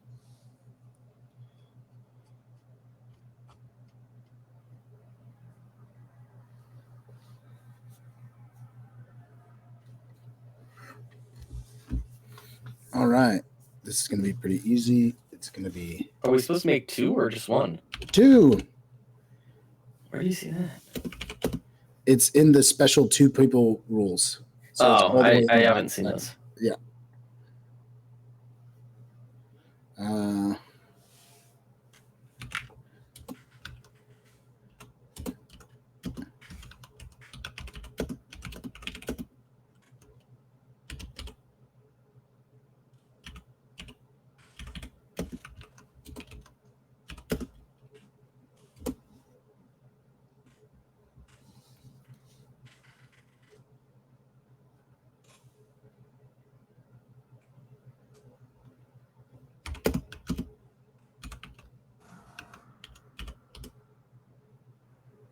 Frold, the team captain of the Munin team.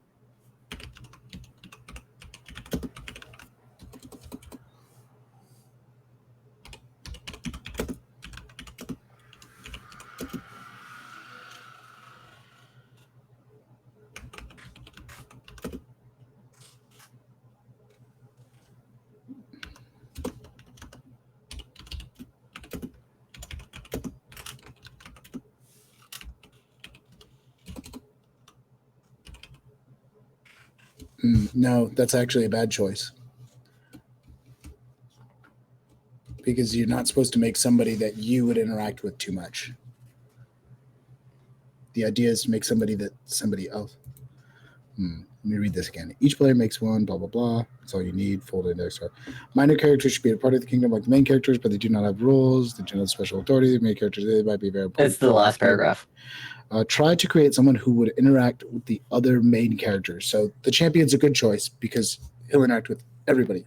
Yeah. Willy-nilly.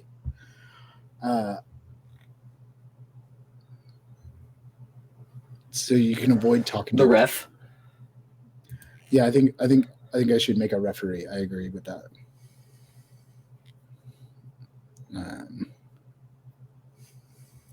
Actually, I actually want to make.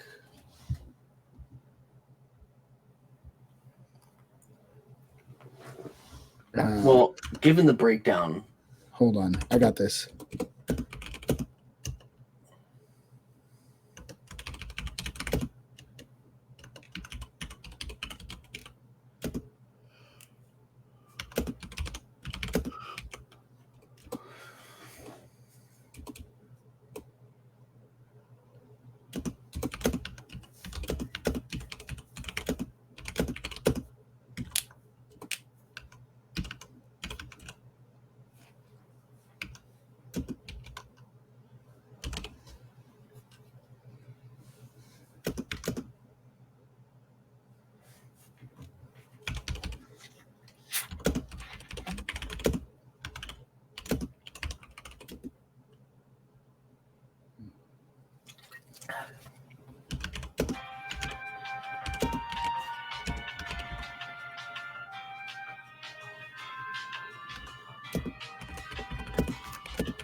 All right. I've created for my first main character, or for my first minor character, Braggy, the current announcer, also a member of the Valhalla of Fame, a good-looking and witty man who remains young at heart. Okie dokie. I shall make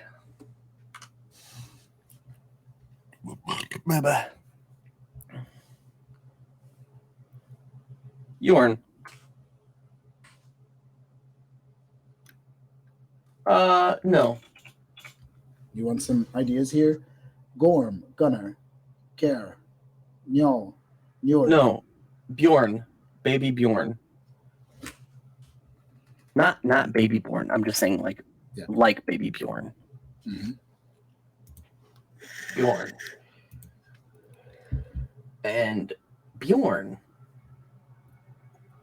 is the captain of the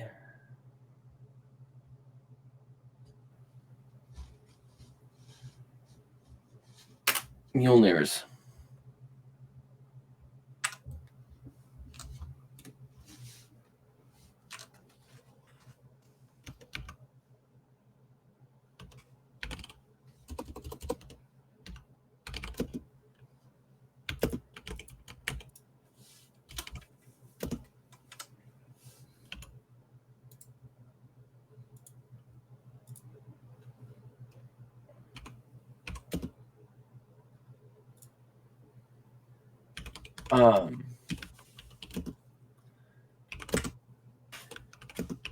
Very abrasive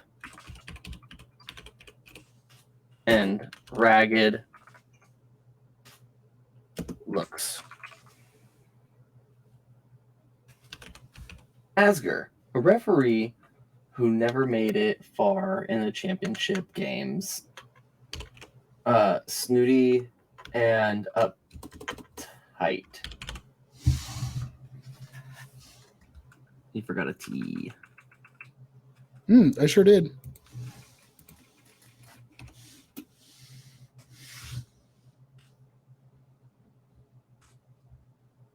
All right.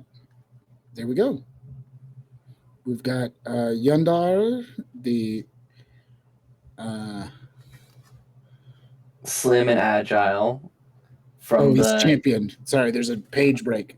Yundar, the champion. He's the slim and agile, I assume, team captain from Jormungandr at the time. Currently, even, because I imagine he would still participate. Or do you not? We'll get into that.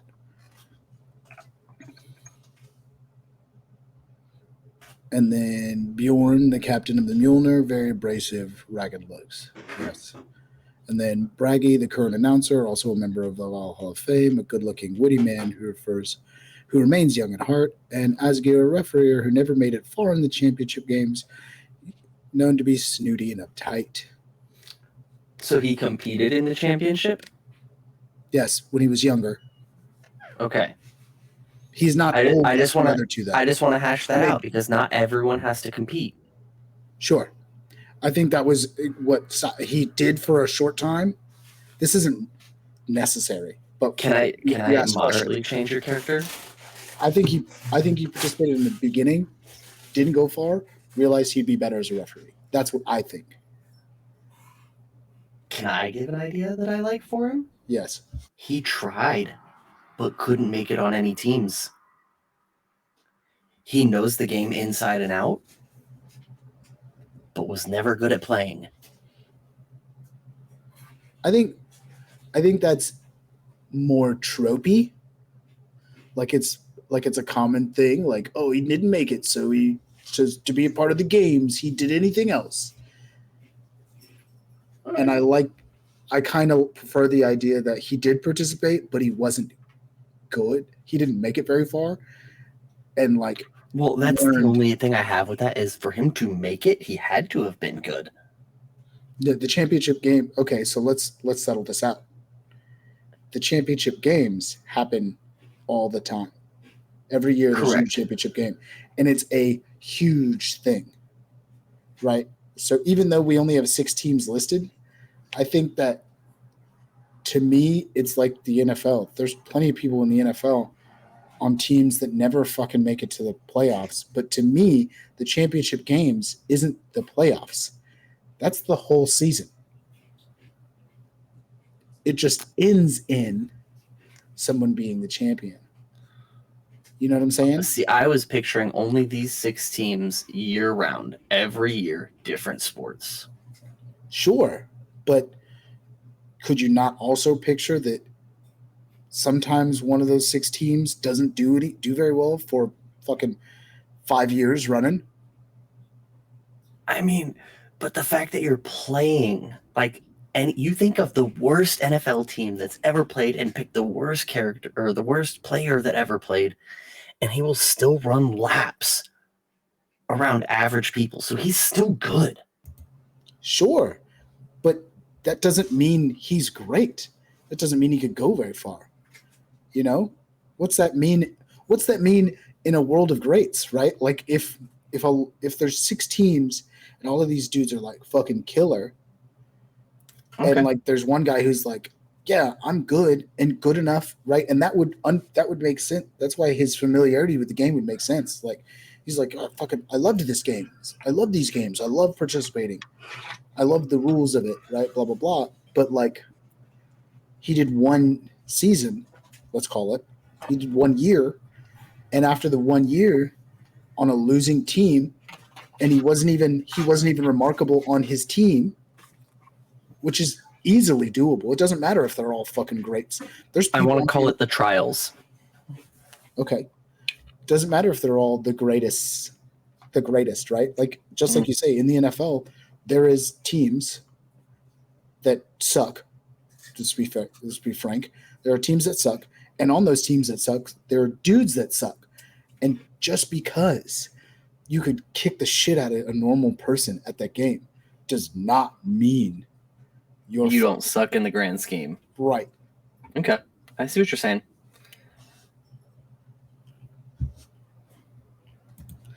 All right. 2 minor characters made.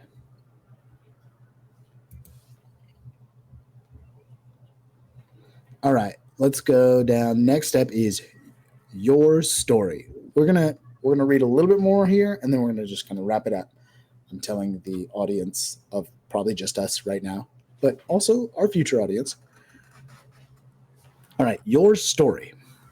Now that we have our kingdom and our characters, we'll play to see how they change the kingdom and how the kingdom changes them. Setting up the table. This is what we'll start doing on our next stream. So we're just going to kind of go over it briefly here and probably go over it again then. Mm-hmm. Setting up the table. Because I will forget. Absolutely. And I won't prepare prior. Absolutely not. Put your kingdom sheet with your threats and locations. Did we even write our threats and locations? We thought we wrote our locations. Did we write our threats? Yes, we did. Okay, good.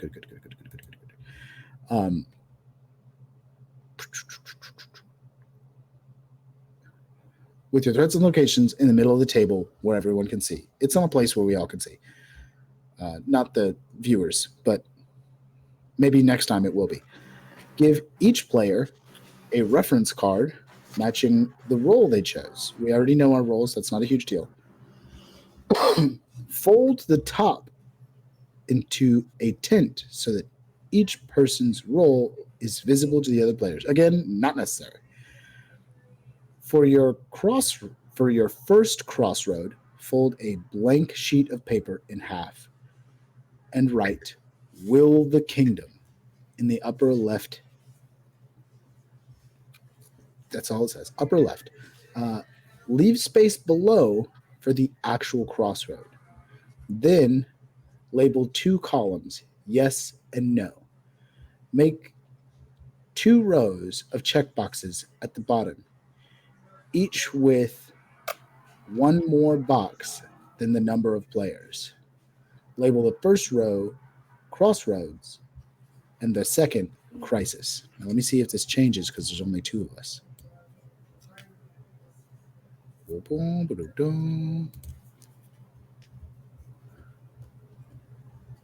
Okay. Increase the checkboxes for Crossroads and Crisis by 1, as though there were 3 players instead of 2. Okay, so we play as though there's 3, even though there's only 2 of us. Yes. As the Crossroads are concerned.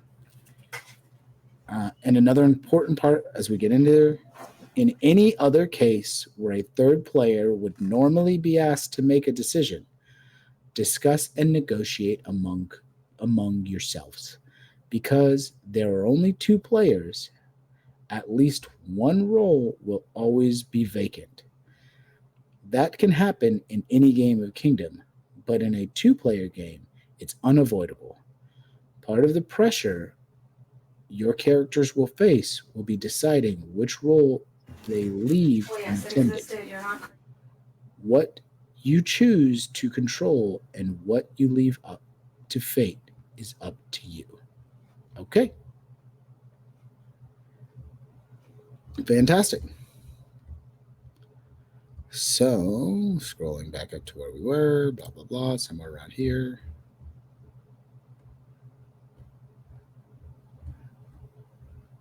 Oh, gosh, not right there. I didn't go nearly far enough up. Aha. I'm an idiot. You're an idiot. All right. Oh, it's got a little example of what they're looking It does. like. That's silly. All right. Here's Kingdom in a nutshell. I should have read Kingdom in a nutshell right at the gate, but I didn't. But I'm going to read it now. Fuck it.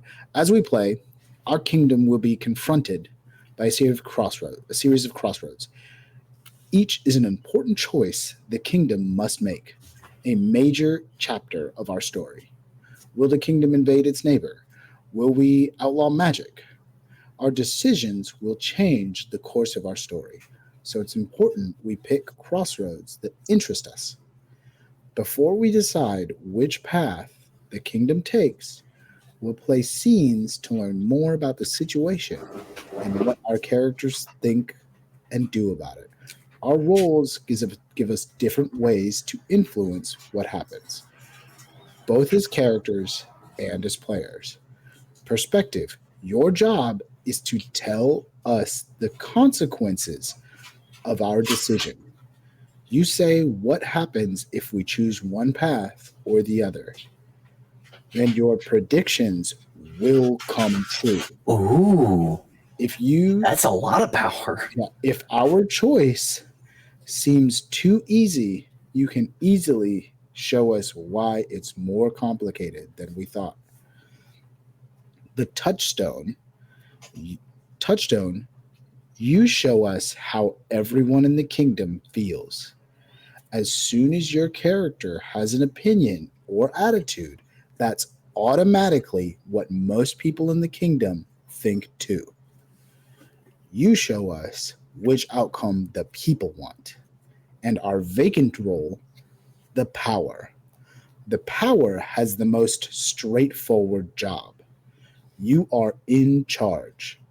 If you tell people in the kingdom to do something, they do it.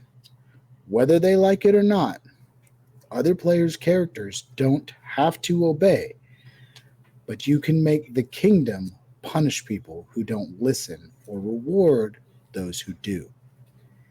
If you feel your character has changed and your role doesn't suit you anymore, you can change roles to something that fits better. And if someone is using their role to take the kingdom in a direction you don't like, you can overthrow them and take their role for yourself. Seize power.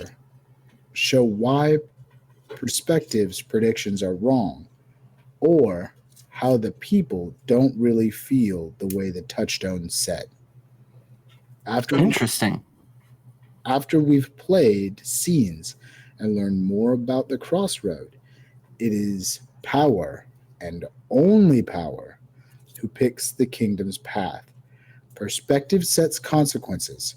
Touchstone shows us what the people will want, and the power makes the choice we have to live with. Then we'll start a new crossroad to confront the next decision the kingdom must make.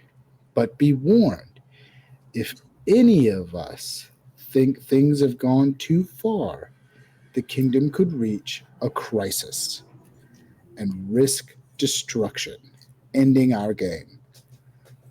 Push for what you want, but be ready to face the consequences if you push too hard. This definitely is designed for more players. Yeah. Also, reading. Ad break. Okay. Well, I'll say this to you real quick. Also, reading that, I don't know what the fuck we're going to do about making a decision since neither of us chose to be power. Don't get me wrong. That's part of the fun of the game. It can always happen. That You know what we can do? Huh?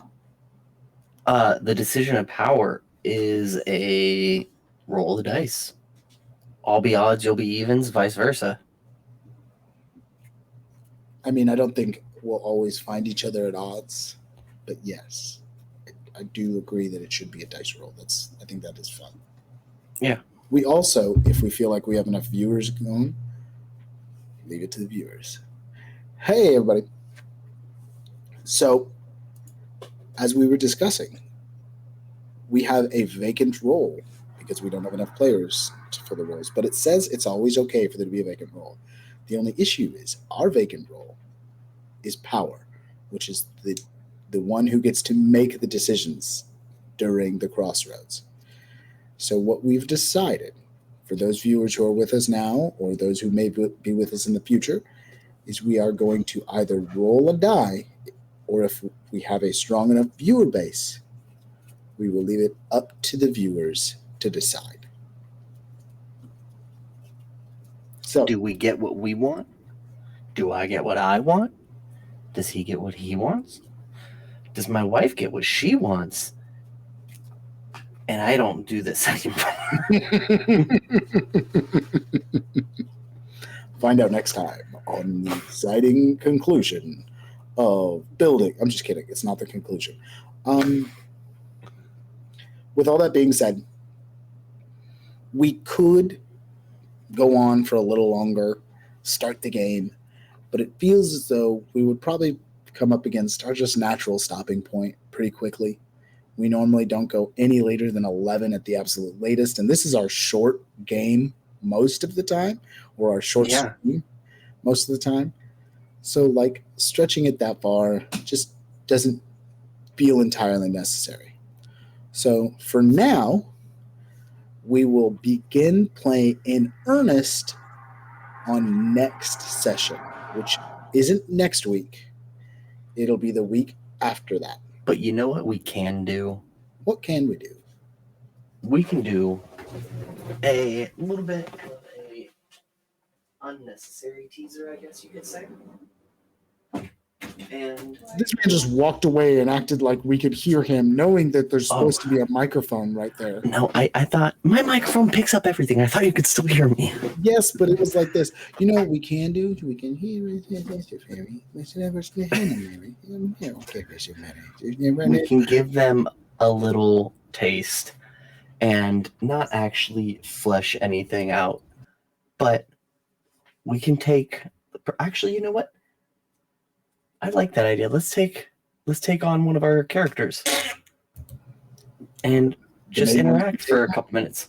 The main ones we take on would be our main characters. So, sure, you want to try to embody your main character? What's your fucking... Or do you want to embody your minor character because it's even less impactful? I leave that to you, I guess. I don't really care. You could save it. Dealer's choice. And I've just left it to you. No, I'm saying you choose. It could be either.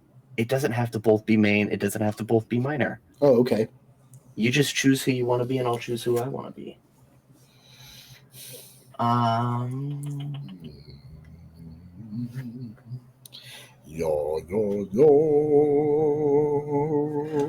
gonna be Bjorn. Okay. Well, you know what? Based on that, it would make the most sense if we were to do some sort of scene. Do you want to do some sort of like play scene here, or just like? Yeah. Okay, then what makes the most sense to me is to be Asgeir, because who's Bjorn probably going to come up against the most? Asgeir. All right. Asgeir, what are you doing at the showers? You know we don't want you around here right now. The season's going. The trials. I have just as much right to be here as anyone else. Asgeir, the trials are going. You know this isn't a good place to be. We don't like the black and whites here. Yes. Well, I will be in the corner, and I will be drinking. So you do as you like. I will be there. I do not plan to listen to your... I stand up straight and tall and kind of barrel my chest out at you and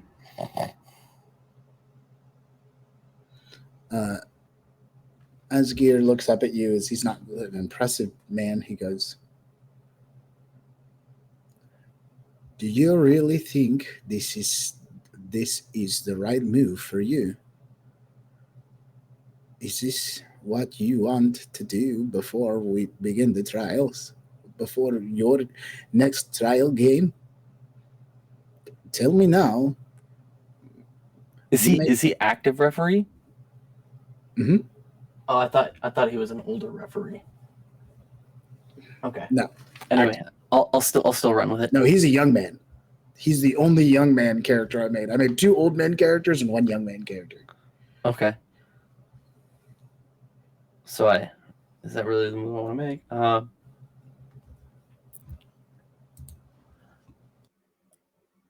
I just don't want you stinking up the showers. Yes, well, I'm sure you'll do enough of that for the both of us. Now, if you'll excuse me, I wish to go enjoy my beverage.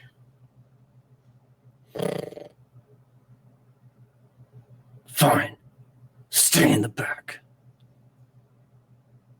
Yes, and have a good night to you as well. Turns away. Goes to Brief a corner. encounter. Drinks his mead. That's what I'm saying. Brief encounter. Mm-hmm. We're not. These are characters that we know nothing about and have no backstories. We have no moral grounds or quandaries. Just Just establishing what they're like. yeah. All right, then. If we both did minor characters, let's flip flop. We still got a little time to get off by 10:30. I mean, if you want, we could always just end whenever. At this point, Yeah, we could. We'll finish off the minor characters because we're not going to role play our minors. we will a little. That's the whole point, is that we will role play the minors with each other's majors, most likely, and other characters. So, okay, yeah, I'll still do Yundar. You were doing the same one? Okay. No, I did Bjorn. Oh. You're going to do Yundar, the other minor character. Okay. Yeah. I'll do Braggy. Okay.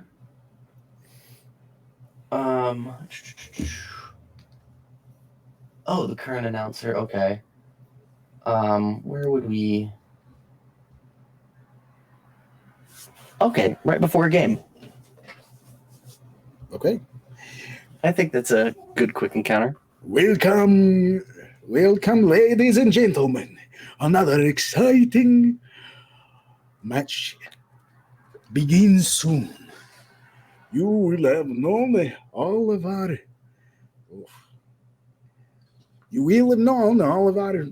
wonderful competitors, as they have been here before.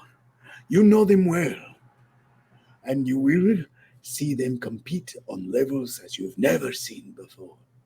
Or maybe have you. Only time will tell. Joining us this evening is our wonderful champion.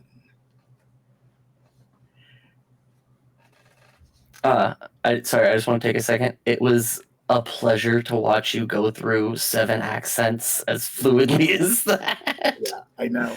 Because you know what? It's very difficult to do like a Nord. Yeah. Like, you're here. You typically want to go for. You know, it's hard to keep up and it just ends up like when you change the tone. It gets hard when you're trying to make it a tone lower. The lower raspberry voice makes it a very little harder. difficult to do. So you can join us. You want to keep that a good tone that's comfortable for your voice. It wants to be a little bouncy. Also, normally what I would do in this scenario is I would find like examples of people speaking like this so that I could more aptly match what it would sound like, and then I would create a phrase in which you would hear them say, so I could recite the phrase like a wood, and then I would have it locked in by then. Usually, you sure about that? Usually, yes. But here I have not taken time to do it better. Okie dokie. Like I'm just doing like a fucking caricature of an accent. Normally, I take time and I fucking figure that shit out, and then I work it out within a couple sessions. Okay, Jeffrey. Okay. You've introduced me. I'm ready to take the crowd. Okay. Take the crowd. A champion. Hello. How are you? You all know I'm Yundar. Hello, Mom. Thank you for this nice introduction. Of course. Of course. Yundar, our champion, is light of word but big of action. Yes, I may be small, but I sure know what I'm doing. Yes. Only time will tell. Only time will tell. It's also difficult to because it's a what's going to be weird about this accent is one, a lack of familiarity on my part, but I would like to try to do it because here's the truth.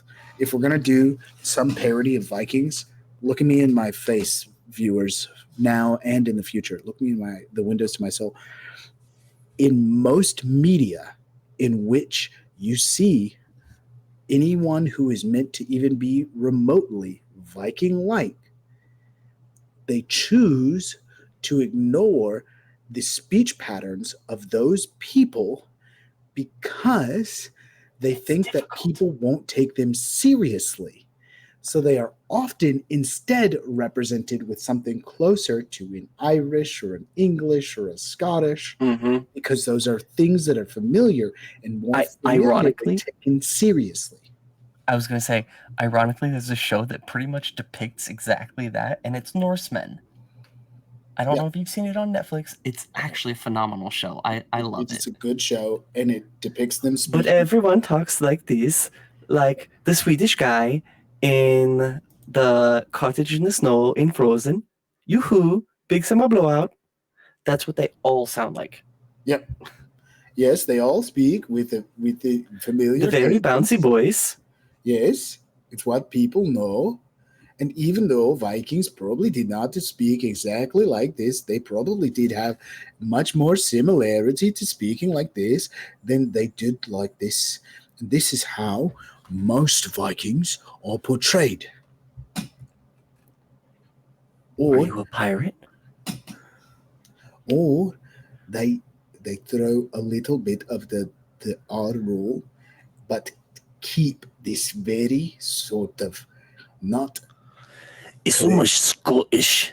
Yes, it's almost Scottish, like in the show Vikings, that was wildly popular, and yet none of them spoke with a more Viking intonation.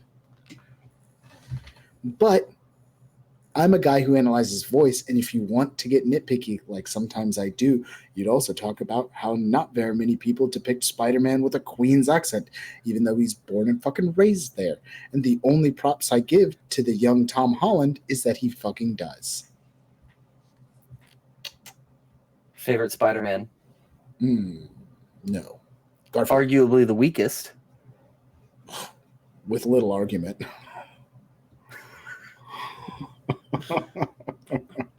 I saw someone do like a full breakdown, like, because people were trying to say Tom Holland is the best Spider-Man, and they're like, no, you want to know who's better than him? Andrew Garfield. And you want to know who's better than him? Tobey fucking Maguire. Look at these feats of strength. I did the math for how much strength it would take to hold that subway like he did, or that train like he did. So much harder than. Oh wait, no. No. I take it back. If you want to be technical, holding the two sides of the tanker was- is probably one of the strongest things that he's done on film. Any version of Spider-Man is done on film. No, it's not even that one. It's when he holds the entire building up. He does do that also. Yeah. I take it back. It was the opposite. They were talking about Tobey Maguire's, and then Tom Holland is so much stronger. I take it back. I take back everything I said. I flipped it. I flipped it on its head and reversed it. Flipped it and reversed it. I'll say this. He does have some impressive streets of fate. Feats of strength. I don't know. Oh, Tobey Maguire absolutely does. Yeah. Well, no, I'm saying Tom Holland. Tom Holland has some impressive feats of strength, and is probably, if you were to compare raw strength, the strongest example, which I think is great because often people forget how incredibly strong Spider-Man is. Mm-hmm. But in the MCU, he's actually stronger than Captain America, and in all of Marvel, not just MCU, in all of Marvel continuity, he is stronger than Captain America. He is stronger than like most of the heavy hitters. The people he's weaker than are the people that are the heavy hitters. stronger than Thor. No, he's weaker than Thor. But I thought he was stronger than Thor because remember he picks up Mjolnir like it's nothing. he can't pick up Mjolnir like it's nothing. There's a couple instances. Mjolnir is magic, so that's different. Picking up Mjolnir like it's nothing is a matter of being worthy. Mjolnir is magic. Yes, sorry, yes. But it's in the comic books, at least, Thor is really strong. When Thor hits the scene, it's like, fuck, dude, that man's powerful. But not far underneath is Spider-Man. And then obviously the other big heavy hitter is Hulk. No one is as strong as Hulk. No one. That's a universal law in Marvel Comics. No one is as strong as Hulk. Scene rant. Spider-Man is stronger. Is stronger than Thor when he needs to be. It's the article I brought because I feel like I saw something about him being stronger than Thor. I mean, I think that when he needs to be applies both ways, and when Thor needs to be, he pulls out incredible feats of strength also. I guess, yeah. So don't get me wrong, I think that is comparing a peak to an average. I could see that. I think that Spider-Man's strength is actually more limited by his durability than anything else. Spider-Man is so strong that he could shatter his own fist, which has a fair amount of durability, against a normal person if he just fucking hauled off on him. He'd break both his hands, but he would absolutely murder that person. And what is a beautiful example of this is in the short, this is a weird comic talk at the end of this, but anyways, in the short time in which Dr. Octopus had inhabited the mind of, or the body of Peter Parker and took over as the superior Spider-Man, early on, he accidentally punched the bottom jaw off of the Scorpion because he did not know that during the entire time, keep in mind, this is a relatively recent story, during the entire time that he had known Spider-Man and Peter Parker, Pete had been holding back against literally everyone. Literally every fight he goes up against, maybe not literally, because obviously there are instances where he's not, but in almost every fight he goes up against, he's up against people whose strength pales in comparison to his most of the time. Even the people who you might think, that guy's real strong, like Rhino. Rhino would get poo-pooed on. Rhino is a dweeb compared to his actual physical strength. I think a wonderful example of how strong Spider-Man is I think Garfield just catches a car. Actually, Garfield and Holland both catch a car. Mm-hmm. Just straight catch it and put it down, which is like an insane thing when you do some math on it. A car flying through the air, and multiplied by so many times. Well, and there are interactions that he has with the Hulk that is showing his sheer strength. Oh yeah, no, I mean he's like, I think that's even more than catching a car. Yeah, but that's like stop the Hulk. Yeah, well, absolutely. He's gone up against people of really high strength. I think one of the stories that really shows the difference between Spider-Man holding back and Spider-Man not is there is a alternate universe story where he has a kid with Mary Jane and Venom gets out. Eddie Brock gets loose and he knows he's going for his family. And Pete just books it there, swings like his life depends on it because he's got to protect his family. And when he gets there, what he does to Venom in the defense of his family is like nothing you've ever seen Spider-Man do before, because there is no line anymore. There's no objective morality when it comes to defending his wife and his child. And there's a level of brutality and just expression of like, oh, this is what he has been choosing not to do most of his life. Yeah. Like, he just fucking, and like I said, he breaks his hands because he's not as durable as he is strong, but he just goes at it. And I think that's the biggest limiting factor he has comparatively to like Thor, who has insane durability. Side note, how did we get on that topic? I know it was my doing, but Actually, it was mine because I brought up how Tom Holland actually does a Queen's. Oh yeah. Accents brought us all the way there. Mm-hmm. That's how it happened. It But yeah. do be like that. You know, I guess going back to that, I take accents very seriously, and I think that and voices and depictions very seriously. So I try to really bring that to everything. Stuff you'll see if you ever if you ever listen to the podcast. Not see, you'll hear if you listen to the podcast, or you'll see either here sometimes or on the other shows I run. So let's just take a brief moment to talk about that.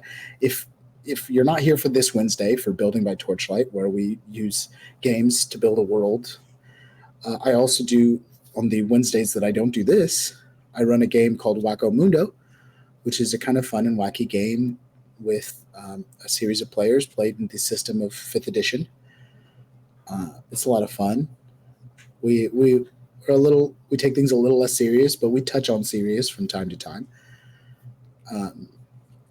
Or you can tune in for our Friday Mythcraft game, Mythcraft being a brand new system. It doesn't happen every Friday, but it will happen every Friday that you see Building by Torchlight. So it means this Friday, the next game we will be playing. As in 48 hours? In 48 hours. We will be playing Mythcraft. That is a brand new system that is just released, just hit its full release, that we've been experimenting with and trying, and I think thus far enjoying as a group. And we're now off script. Yes, and we've just left what was all running modules and stuff behind, and now it's running all out of my own brain. I died. He did die. Yeah, it's a fun system that I'm excited to run, but to be honest, it's a lot. It's not a lot, but it's just more work for me now that I have to now figure everything out. Also, more excitement because now you get to see what we're going to come up with. True. I died, Jeff. I didn't see that before, but yeah, you did die, and who knows? You might do it again, and I won't. That'll be the last one. No, Jeff. I will die again. It's just a question of when. Sure. So, if you're interested in seeing any of those games, feel free. I've also been considering for a long time, if anybody's here listening, I've also been considering for a long time maybe doing another thing, but much less regularly. And maybe that's what this will become eventually. That would be actually more regularly, because I imagine once we finish this,